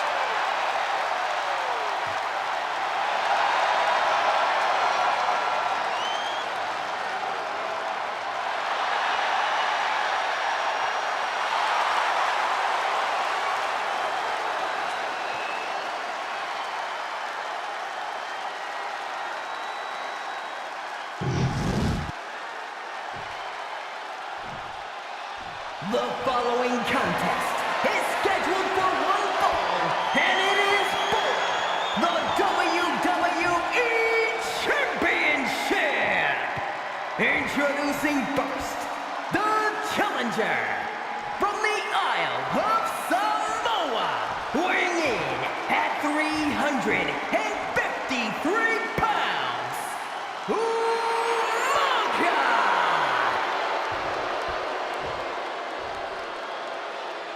And from West Newbury, Massachusetts, weighing in at 248 pounds, he is the WWE Champion, John Cena!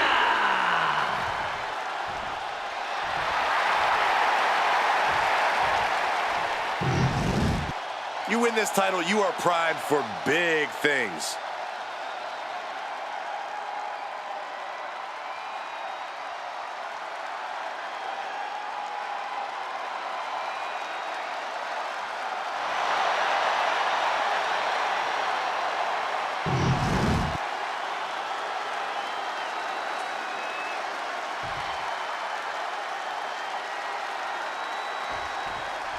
John Cena and Umaga battling here for the WWE early cover for the title.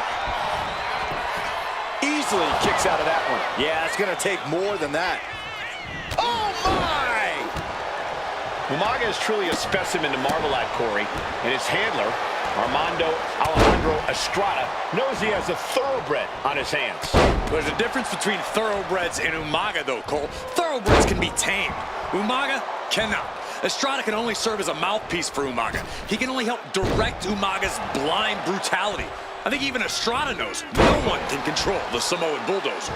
And Umaga will look to continue to use his 100-pound weight advantage in an effort to become the WWE champion. A completely relentless pin for the championship. He narrowly avoids the count. You have to think this battle is starting to weigh down on him. Oof, kick finds it. Isolating the arm. And let's remember this event last year, Byron. New Year's Revolution has not been kind to John Cena. He lost his championship a year ago at this same event. A mental hurdle Cena needs to overcome for sure. But the past is the past. I think John has a much bigger distraction in front of him right now. No question John Cena has his work cut out for him taking on Umaga, who's been aptly named the Samoan Bulldozer for his relentless offense. Yeah, and while Umaga may not be as refined in the ring as other superstars, his ruthlessness more than makes up for the difference. If Umaga can connect with some truly merciless attacks, then Cena and his title reign could quickly be in trouble. He wastes no time dodging the attack. And Cena is taking on a lot of offense now. Cena has no response for Umaga's savage and brutal offense. Cena tonight attempting to do something no one else has. This'll do it. Umaga. Samoan spike. Could that be enough to gain the title? The cover. Oh, kick out at 2. Guys, I thought we were getting a new champion there.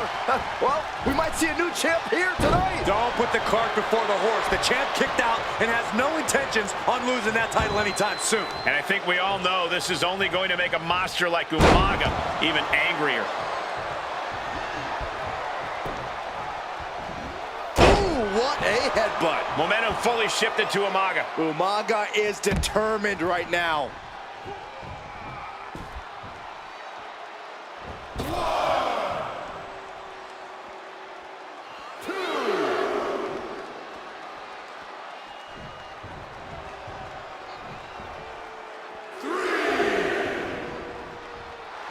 Cena pausing to soak up the adulation.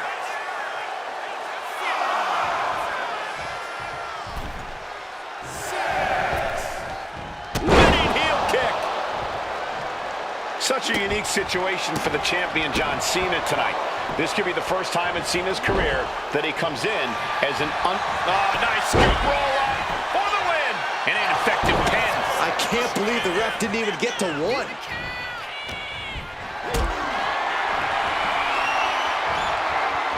Catches Cena with a counter. Ooh. And looking to cause some damage by attacking the skull. Oof. An uninterrupted surge against Cena here. Cena having trouble getting his bearings. Oh. Cena telegraphed that. Oh, what a clothesline. Saw it coming and avoided it. And don't expect much of a wrestling match in this one. Expect more of a brawl. Was it? Cena ducks underneath. Couple of shoulder tackles now.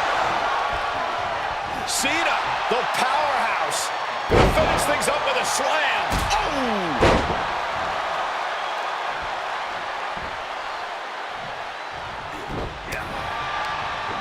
Reversal. And that turns things around. Oh! Miss Molly. Umaga with a crazed look in his eyes, staring down Cena. Here it comes. Oh, Samoan spike. It just got as bad as it could for the champ. New champion, an undefeated champion. Here is your winner, and the new WWE Champion, Umaga! This proves it. Truly no one can withstand Umaga.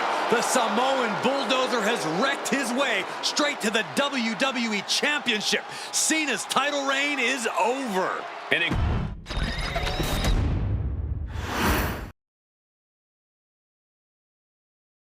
Hey, in WWE, things move really fast.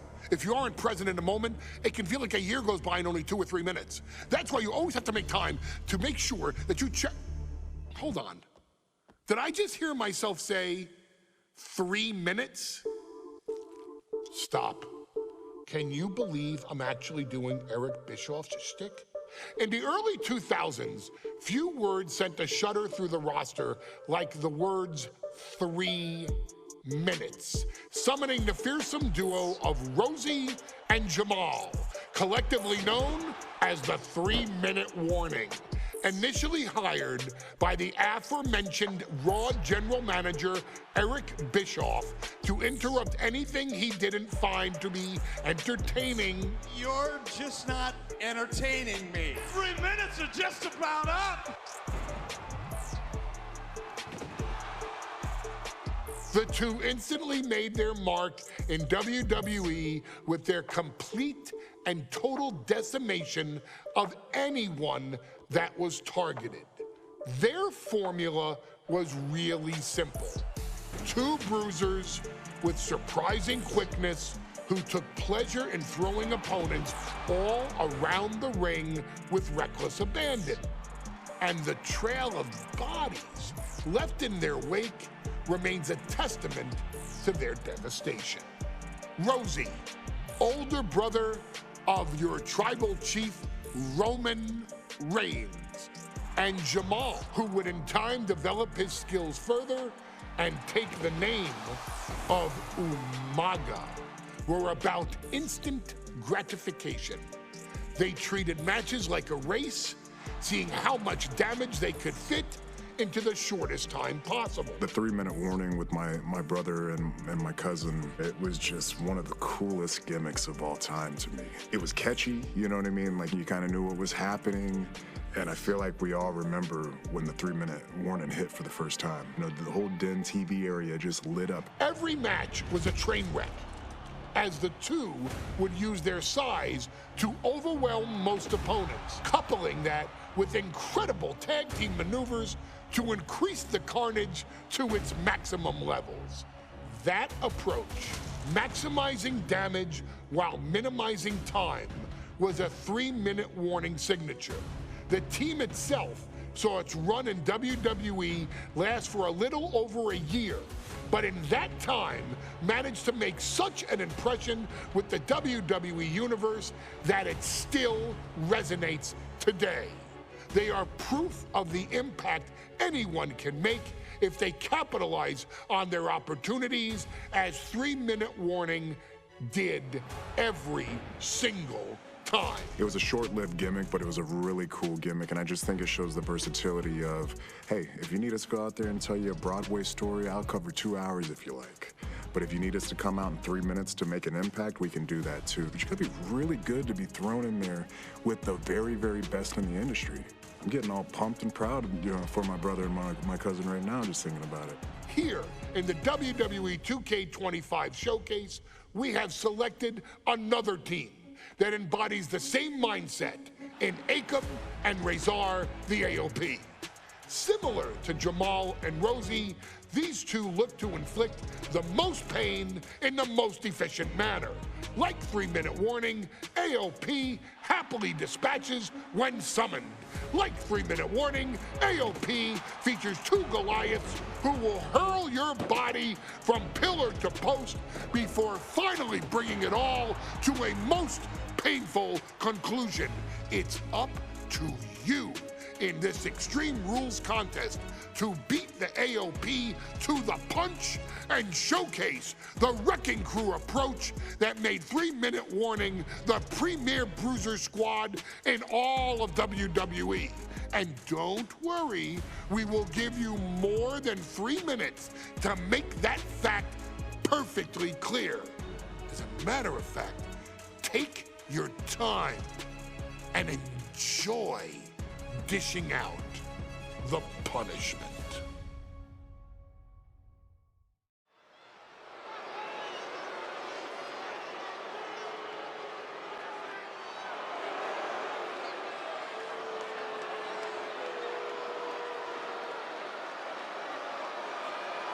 AOP is here, ready to wreak havoc. And they want to prove 3-minute warning has nothing on them. Two roughneck teams ready to use this Extreme Rules stipulation to the fullest.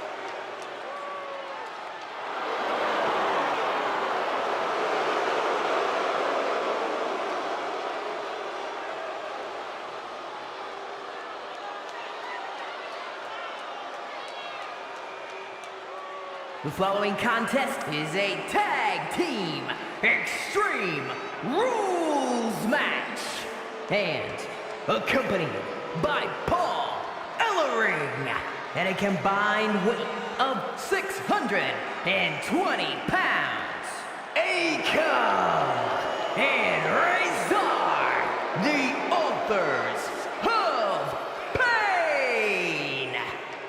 AOP look unintimidated by the task at hand. They are totally prepared for the merciless tandem of 3-minute warning.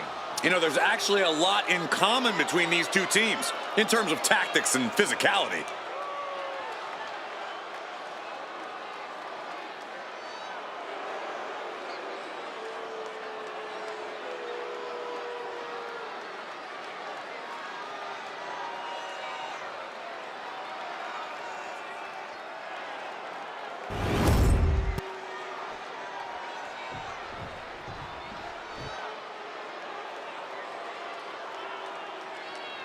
And guys, the authors of pain now have 3 minutes. And at a combined weight of 770 pounds, Rosie and Jamal. 3-minute warning. Authors of Pain versus 3-minute warning is a recipe for brutality and ruthless carnage. And that's an irregular match, Cole. This is Extreme Rules. These two hit squads are going to tear each other apart. 3-minute warning made a career out of demolishing anyone who got in their way. Why would AOP be any different? Because that's exactly what AOP does too. They play the same game as 3-minute warning.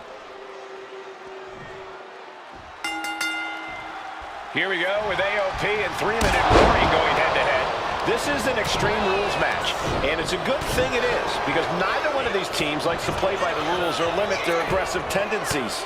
Well, there is nothing on the minds of these men except dealing as much damage to one another as possible. Both 3-minute warning and the AOP excel at brutalizing their opponents and inflicting massive amounts of pain. But only one of them can be the best at it. We can safely predict that this is going to be an exceptionally gruesome and painful match to watch. Many would call the AOP and 3-minute warning equally brutal. How can one of these teams get the edge in this head-to-head contest? It's true they're well matched, but AOP tends to be the more methodical and calculating of the two teams. If AOP can get control of the pace and smother 3-minute warning's chaotic in-ring style, they'll be in a position to win this. Pay special attention to Rosie in this matchup. 6'5", 375 pounds. The man can run a 40-yard dash in 4.8 seconds. This guy, can he do it? Only a 1 count before the kick out. I didn't think this match was close to over. Ooh, right to the throat. A big kick to the gut And a thunderous forearm to follow. Man. Goes into the corner. Oh, man. He's really feeling all the damage he's taken up till now. This is a classic Extreme Rules game plan, trying to deal as much damage as possible. We've seen this sledgehammer many times before, and it has never been a pretty sight. Elbow drop on target. He is obviously taking way too much pleasure in this right now. Shoulders down, this could be it. And a kick out. He's determined to keep this matchup going. And he just has to be in indescribable pain. Looks like the gas tank is running past E now. And that was a heck of a heave we just saw. Just got thrown around like a sack of you-know-what. What a headbutt. Does the official not see him removing the turnbuckle pad? Keep your voice down. Taking to the floor, and he's got no worries about the count. What a clothesline. And he goes for the pin. The WWE Universe is pouring more fuel on his fire right now. Still no end in sight here. Rosie and Jamal tell their victims that they will feel the 3-minute warning. What does that mean, Corey? Well, it means a lot of superstars will get run over by the pain train, and it's only going to feel like the longest 3 minutes of their lives. When you're as big and strong as Rosie and Jamal, that's how quickly it can be over. Going for the win. The wear and tear of this match is clearly starting to get to him. You know exactly what you're getting into when you sign up for this kind of match. Down on the ground, getting pummeled by that hammer. This is what you do when you're looking to do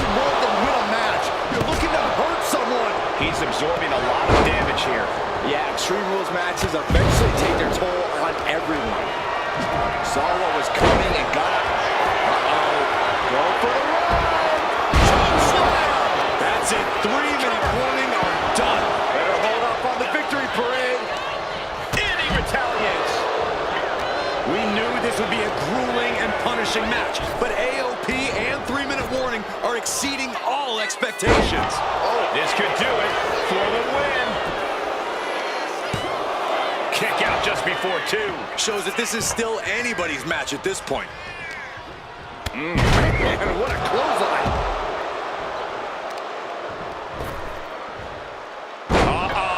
Headbutt to the gut!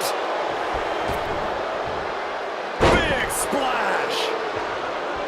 Watch for the hardcore style of 3-minute warning. Both of these men are from the hood, so to speak. Shoulders down, Razor might be down for the count. And keeps his partner alive. And enters back into the ring. And wait a minute. Up across the shoulder. Driven down with a Samoan driver. 3-minute warning might just be done messing around. Rosie and Jamal survive Extreme Rules. Here are your winners, Rosie and Jamal. 3-minute warning. Gotta give it up to 3-minute warning. In a contest between two of the most badass squads we've ever seen, they were the tougher competitors. Yeah, but AOP certainly made 3-minute warning earn this win. Just think about all the carnage we witnessed here tonight.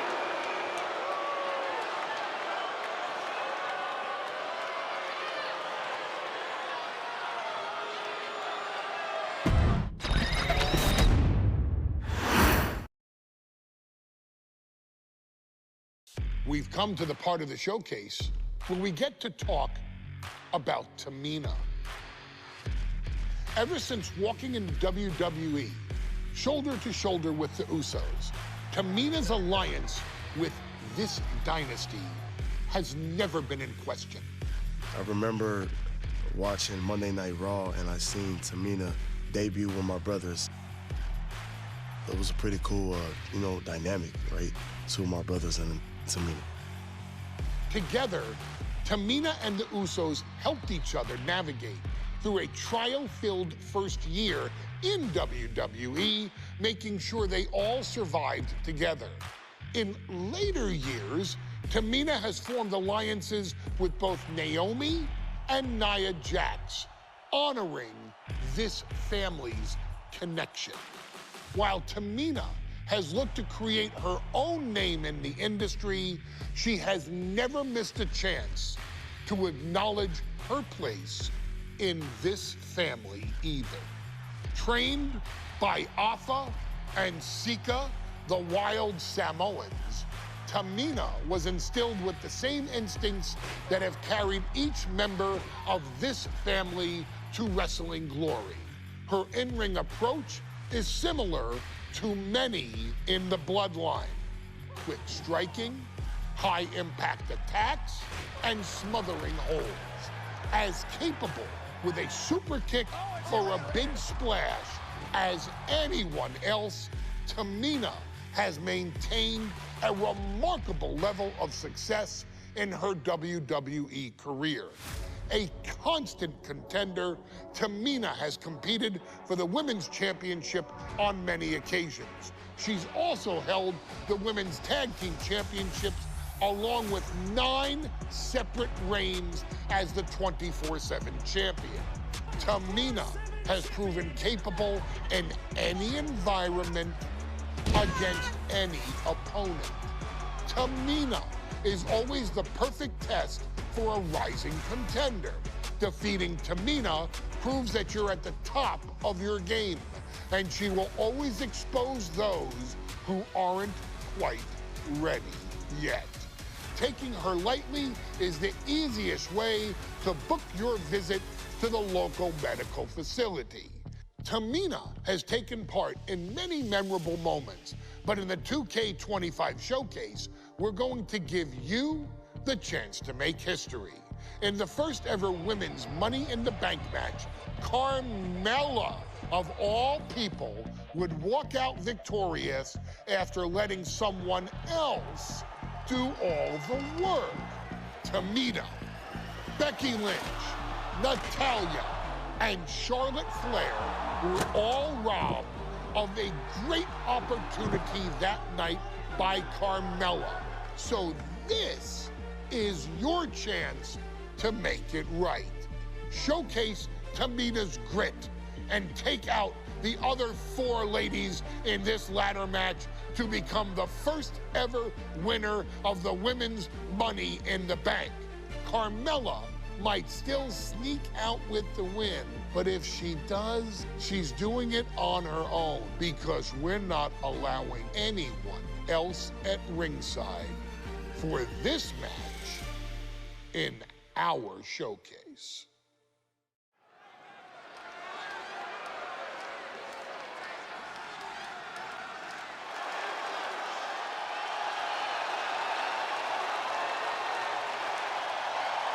We are making history tonight here in St. Louis, the first ever women's Money in the Bank ladder match. The following is the first ever women's Money in the Bank ladder match. Introducing first, from the Queen City, Charlotte Flair. Charlotte Flair looking to become a Triple Crown champion. Every title, every opportunity she has put in front of herself, she has seized. This is a night where careers change forever. You're right, Cole. You can feel it. Legends are going to be made. Careers defined. Hearts broken. This is Money in the Bank.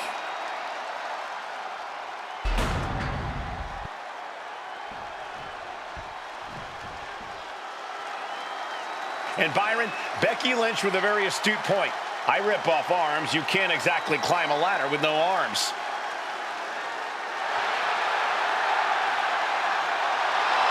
Next, from Dublin, Ireland, Becky Lynch. To add to that, Michael, I talked to Becky earlier and I asked, "Are you nervous about this?" She said, "Yeah, I'm a little nervous, but I'm more excited than anything because I get to be part of history." Becky Lynch, the first woman drafted to SmackDown. First SmackDown Women's Champion. Can she become the first Miss Money in the Bank? Well, you could feel the excitement the moment they brought out the ladders before this show started. There is a big fight feel right here in St. Louis.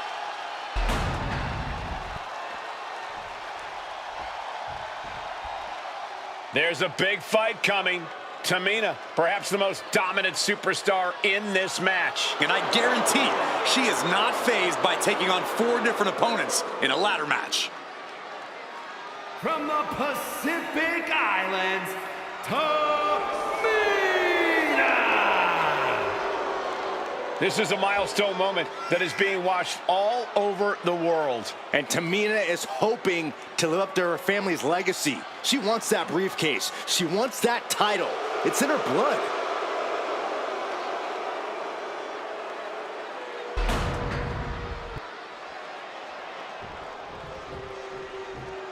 Mella is money, and she is as confident as ever.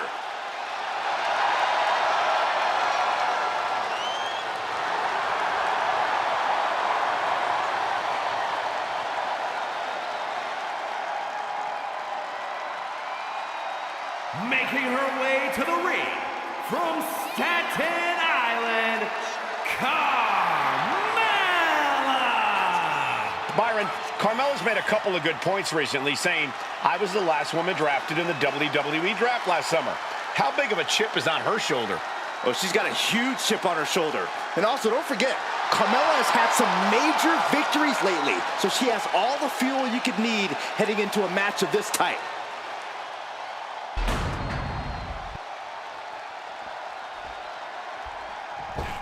Natalya, another superstar who walks into this match thinking she has legacy on her side tonight.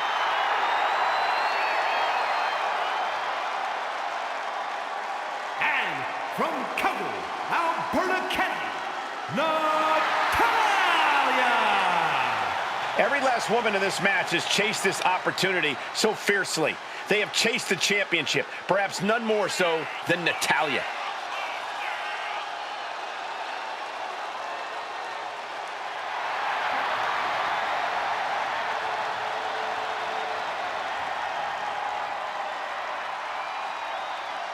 Winning Money in the Bank would certainly go a long way to helping Natalya prove she too is the best there is, the best there was, and the best there ever will be. Winning that briefcase is like taking the proverbial express lane to success. Charlotte, Becky Lynch, Tamina, Carmella, Natalya, all with a chance to make history. All with the opportunity to be called the first ever Miss Money in the Bank. The revolution that became an evolution only continues in the women's division. One of these women will climb the ladder and earn the opportunity of a lifetime. A contract that can change lives hanging above the ring. Probably the most profitable opportunity in our sport. 15 out of 17 superstars have successfully cashed in the Money in the Bank contract. A surprise cash-in has only failed once, and the other failed cash-in was alerted to a week in advance. You are almost certain to become the next SmackDown Women's Champion if you grab the contract tonight. Such a dangerous setting for all these superstars. Ladders are everywhere. Each competitor is only limited by their imagination. Your head has to be on a constant swivel. Ladders will be used as weapons. Anything can happen to get that briefcase. Let's hope this thing doesn't get any closer to us. Opening's a good start, but we might be better off just backing up now. Is there anyone more intimidating in this group than Tamina? I've said it before. It could be a coming out party for Tamina. This is her time to live up to her family's legacy. If Tamina wins the contract, it guarantees her first title opportunity in over 2 years. More than an opportunity, it pretty much guarantees Tamina will become the next women's champion. Style! Going up to the turnbuckle here. Oh, look out! Now here's Becky Lynch. Ladder set right in the middle of the ring. Starts to climb, but needs to move quickly. Trying to reach it. Trying to win. And slides back into the ring. Battling out the pop. She'll take this fight wherever she has to. Boom! This is certainly an effective use of a foreign object. And looking at the playing field, the majority of these women love to utilize their submission offense to put opponents away. Tapping someone out won't win this match, but these women should not shy away from using the biggest weapons in their arsenal.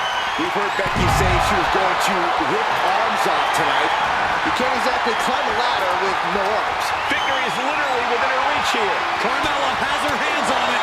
The contract is in her grasp. This has got to be it. Victory is inevitable. She's headed to the outside. No threat of count out here. Oof. Foot right to the belly.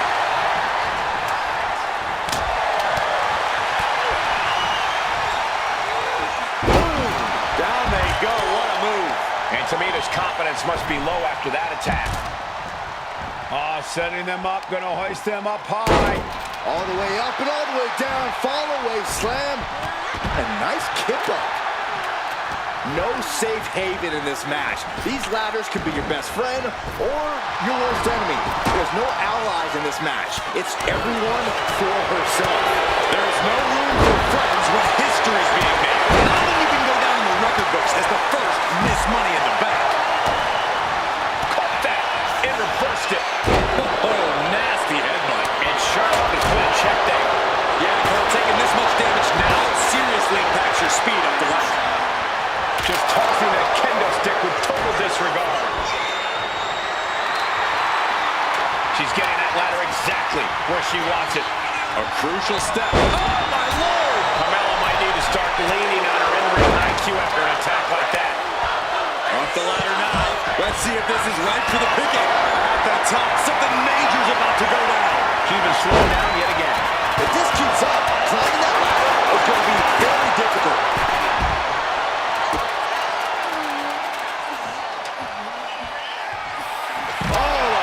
Opponent with a DDT.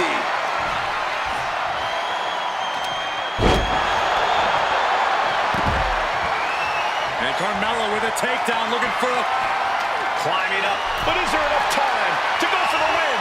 Oh my. And she lets go of the hold. Maybe she didn't like the leverage or grip she had on that submission, Cole. Charlotte's at the top with the briefcase. Will she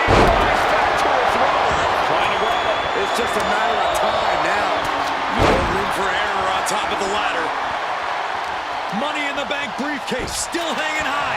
This is what it's all about. The opportunity of a lifetime. What are you willing to do? How much can you sacrifice to be the first Miss Money in the Bank? And Liz got caught that time by some hard-hitting offense. And all of this pain and discomfort will make ascending a ladder very challenging. Big boot. Ooh! Oh, God, what a shot to the face.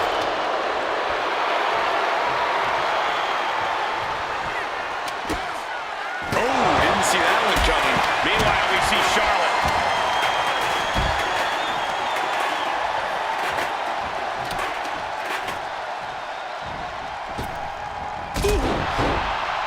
And she heads out to the floor. Obviously was in need of a breather. What a display of strength here. She wants to take this thing to the outside. Whoa, that was a stiff jump shot to the dome. Ooh.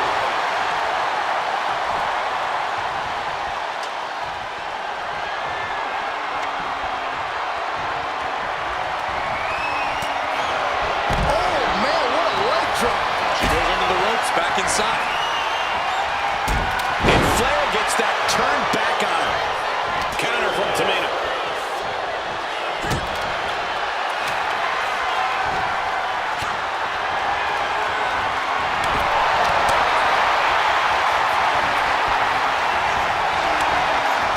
Russian leg sweep.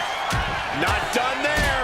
And heavy hands to... This is the Tyler's wheelhouse. The Hart family legacy lives on. Sharpshooter applied. A submission won't win the match here. And she breaks her own submission hold.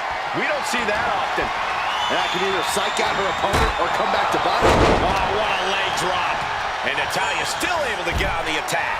Yeah, Lynch possibly biting off more than she can chew at this point. Lands face first. She turns it around with the reversal. Headed to the outside. But for what reason?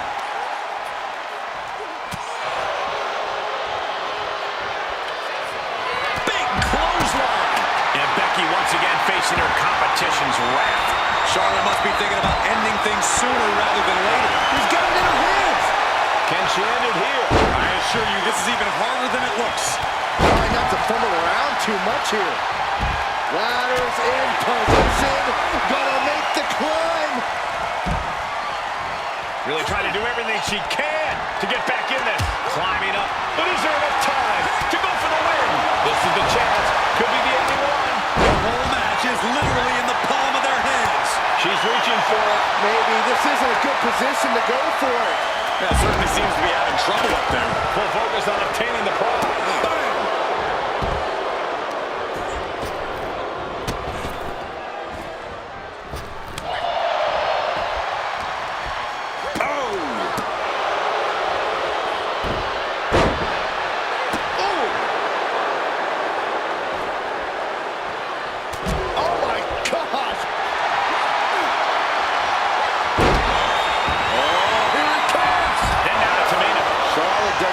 Chance of coming back from that maneuver.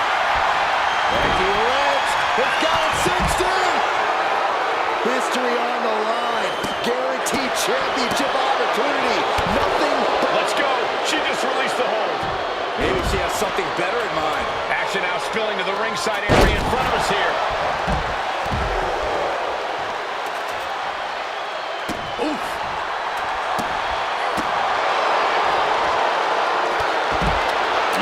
She's thinking she can end it all here.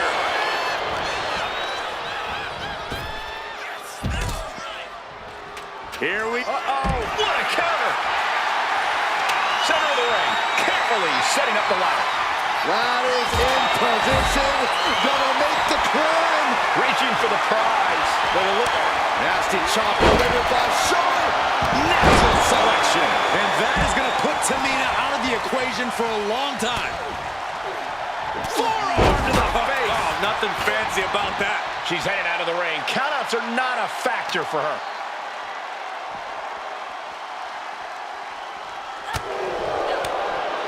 What a raucous crowd here tonight.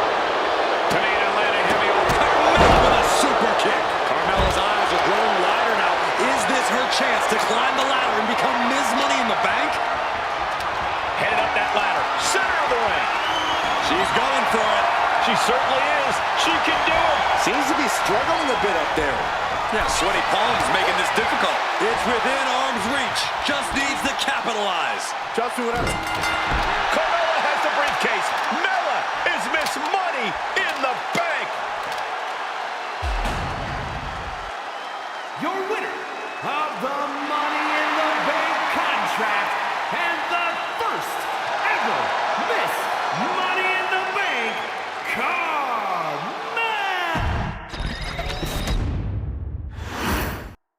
Charlotte, Becky Lynch, Tamina, Carmella, Natalya, all with a chance to make history. All with the opportunity to be called the first ever Miss Money in the Bank. The revolution that became an evolution only continues in the women's division. One of these women will climb the ladder and earn the opportunity of a lifetime. A contract that can change lives hanging above the ring. Probably the most profitable opportunity in our sport. 15 out of 17 superstars have successfully cashed in the Money in the Bank contract. A surprise cash-in has only failed once, and the other failed cash-in was alerted to a week in advance. You are almost certain to become the next SmackDown Women's Champion if you grab the contract tonight. Remember, the first woman to climb the ladder and retrieve the briefcase will become the first ever Miss Money in the Bank. No countouts, no disqualifications in this match. Everybody is coming in with a different strategy, but remaining close is the key. Luck is going to play a part, but you'll increase your odds if you stay close to a ladder and close to the briefcase. And looking at the playing field, the majority of these women love to utilize their submission offense to put opponents away. Tapping someone out won't win this match, but these women should not shy away from using the biggest weapons in their arsenal. We've heard Becky say she was going to rip arms off tonight. You can't exactly climb a ladder with no arms. Reaching! So close to victory. Big opportunity for Carmella.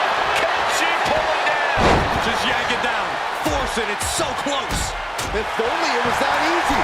She's got victory within reach. One good pull and this match is over. It's not that easy, Saxton. And that's not going to make Tamina happy.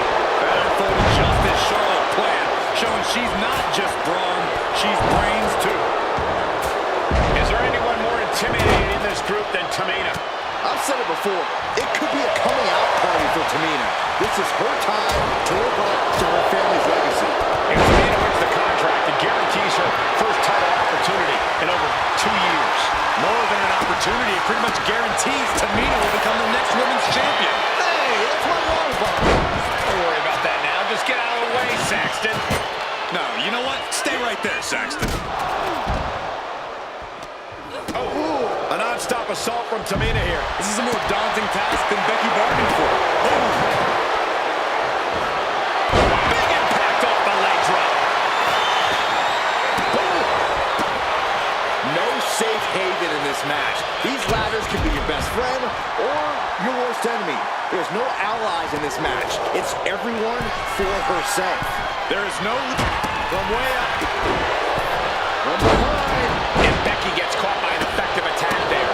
Yeah, Cole, taking this much damage now seriously impacts your speed up the ladder.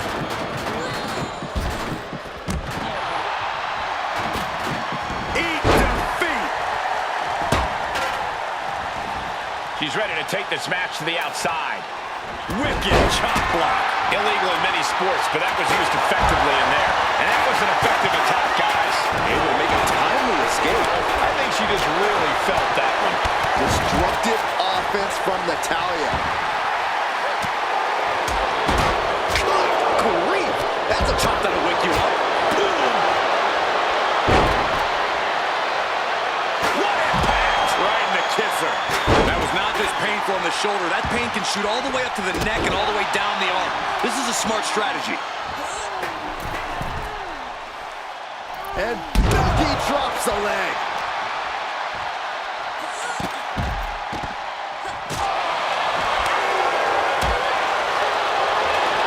She's got the lock position how she wants it. Tamina has an opening, but now we see Tamina. Oh my, what a splash! Tamina wipes out an opponent, but can she seize the opportunity and grab the briefcase? Suddenly we've got front row seat to this thing. And I don't think we want to get any closer.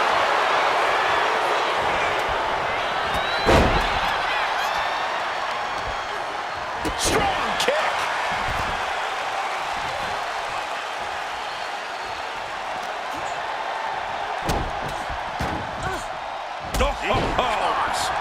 Heading to the top turnbuckle now. She is slow to get up, and she won't be able to evade what's coming. From the top. Double axe handle.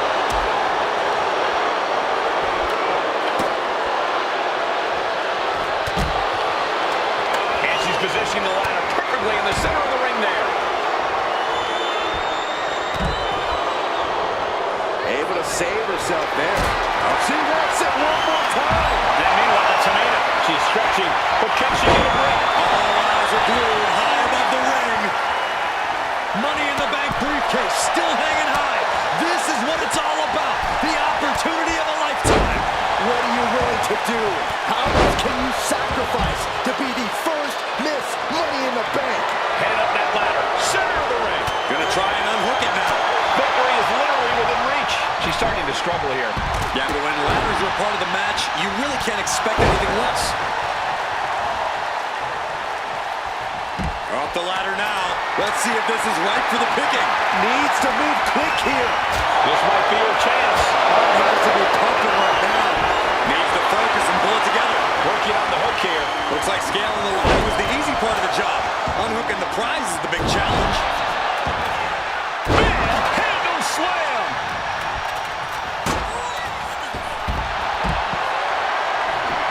Becky was setting up for her. Oh, no, wait a minute. Wait a minute. Got the disarm her. So letting go of her hold here. Maybe she thinks enough damage has been done.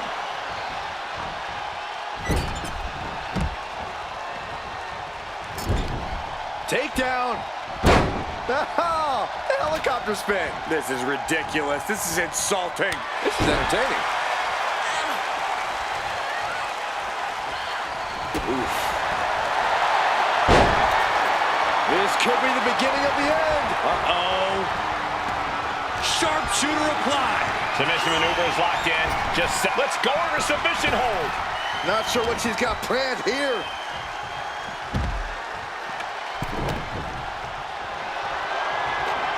Look at this, just driving the knee into the spine. And now Carmella.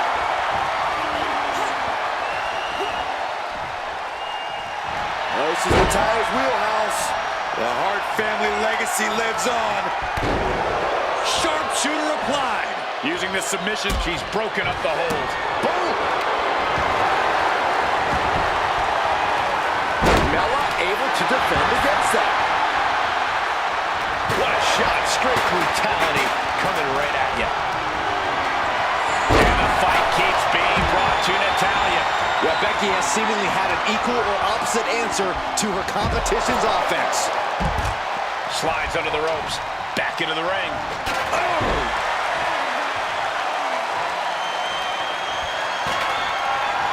Whack! This is turning into Swanson Street. Effective dodge there. She's bringing the fight outside. She was ready with the counter. Planted with a facebuster. Oh! Powerful contact by Tamina. Delivers the leg drop. Thunderous club comes down. Very effective. She knew how to evade that. And that's some late match offense from Tamina. All of Charlotte's work is being broken down by the second. She's in some real trouble. Just take a look at the WWE Universe. They know there is no better place to be than right here, right now.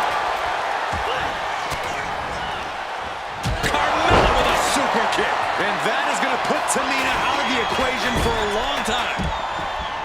What's coming next? A back suplex. Big time clothesline. Good grief.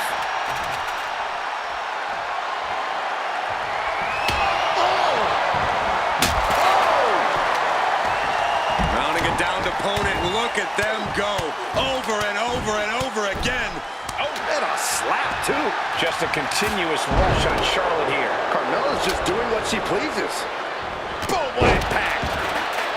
And she heads out to the floor. Obviously was in need of a breather. The ladder set, but it seems to be off. Well, planned or not, this is going to be nasty, Cole. Take that.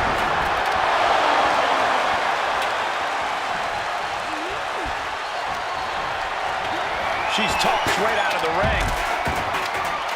And now headed to the outside. Back into the ring here. Oh, what a clubbing blow.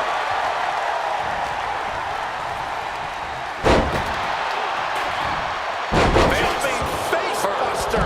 And what a takedown.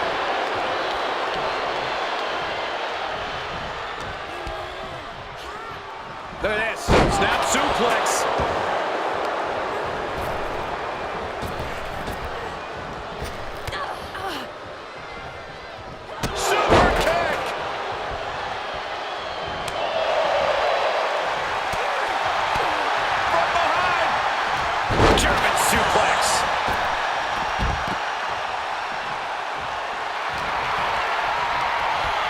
Shocked right out of the ring.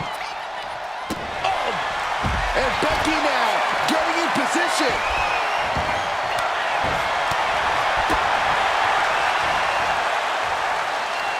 Charlotte, so impressive, so powerful. Here comes the backpack stunner. Natalya landed it right there. Flair caught unprotected. Mission of Goo Driver. Doing some more damage right to her rib area. Oh, man, right to the esophagus. Oh, man.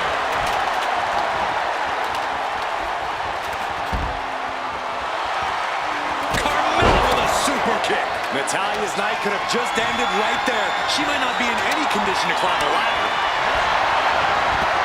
Oh, there it is. Ladder's in position.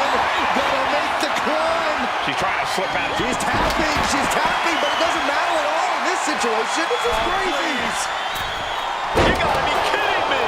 Oh, you can feel it in this building right now. Ladders are just not for home improvements anymore. Smash on the ladder. Dangerous place to pick. So what is going to happen here on top of the ladder? And able to beat Natalya to the punch. Obviously, this is about more than just a win here. This is about sending a message, Saxton. Taking this fight back into the ring. Climbing up, but is there enough time to go for the win? She's grabbing at the prize now. Might be a little overzealous going for it here. Too late to stop now, though. This is where steady nerves are a necessity. Drop kick to the back. Natalya making the climb. Taking flight. Diving body splash.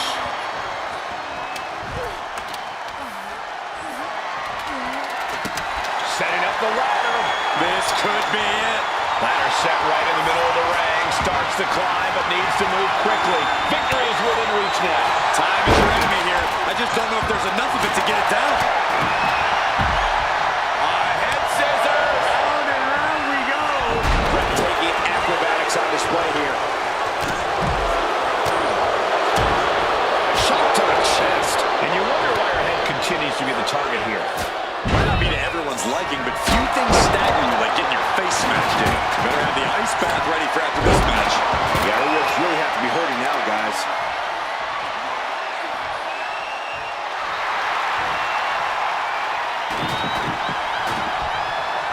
We're all tangled up inside. Oh, backpack face buster. Big leg drop.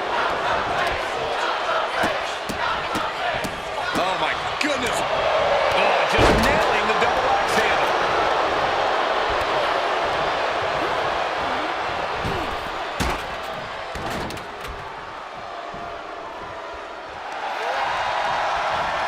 Natalya with natty by nature.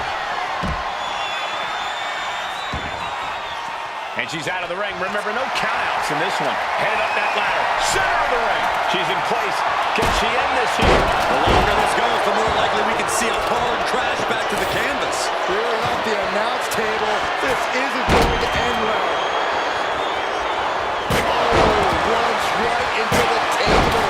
Trying to string many hits with that weapon as possible.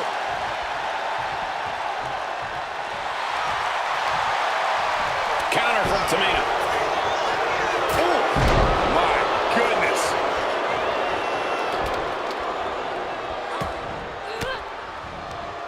Disrupts the attack with an elbow to the gut.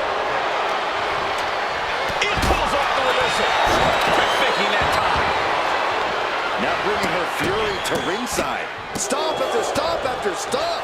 But meanwhile, Charlotte, and she quickly turned that around. Oh, that'll leave a mark.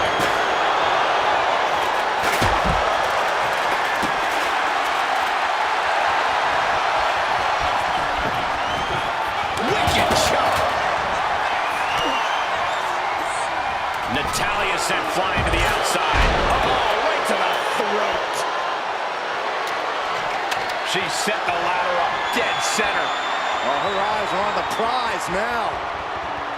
Off the ladder now. Let's see if this is right for the picking.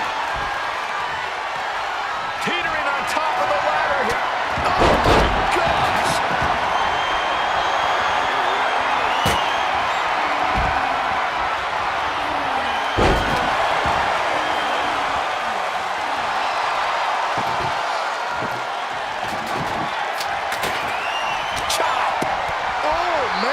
Sound strategy going after the torso like this, making it extremely hard to breathe with each targeted attack. Just lighten up the... This could be the beginning of the end. Uh-oh. This is the chance. Could be the only one. Very unique escape to fight her way out of the sharpshooter. Ooh, merciless looking blow. Ooh, that foils Lynch. Placing her in the corner.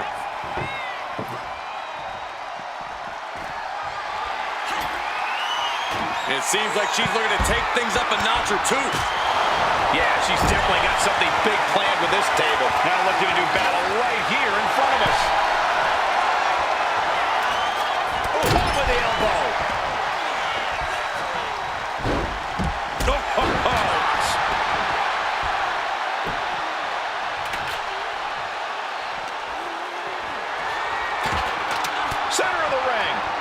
Perfect ladder positioning and placement here.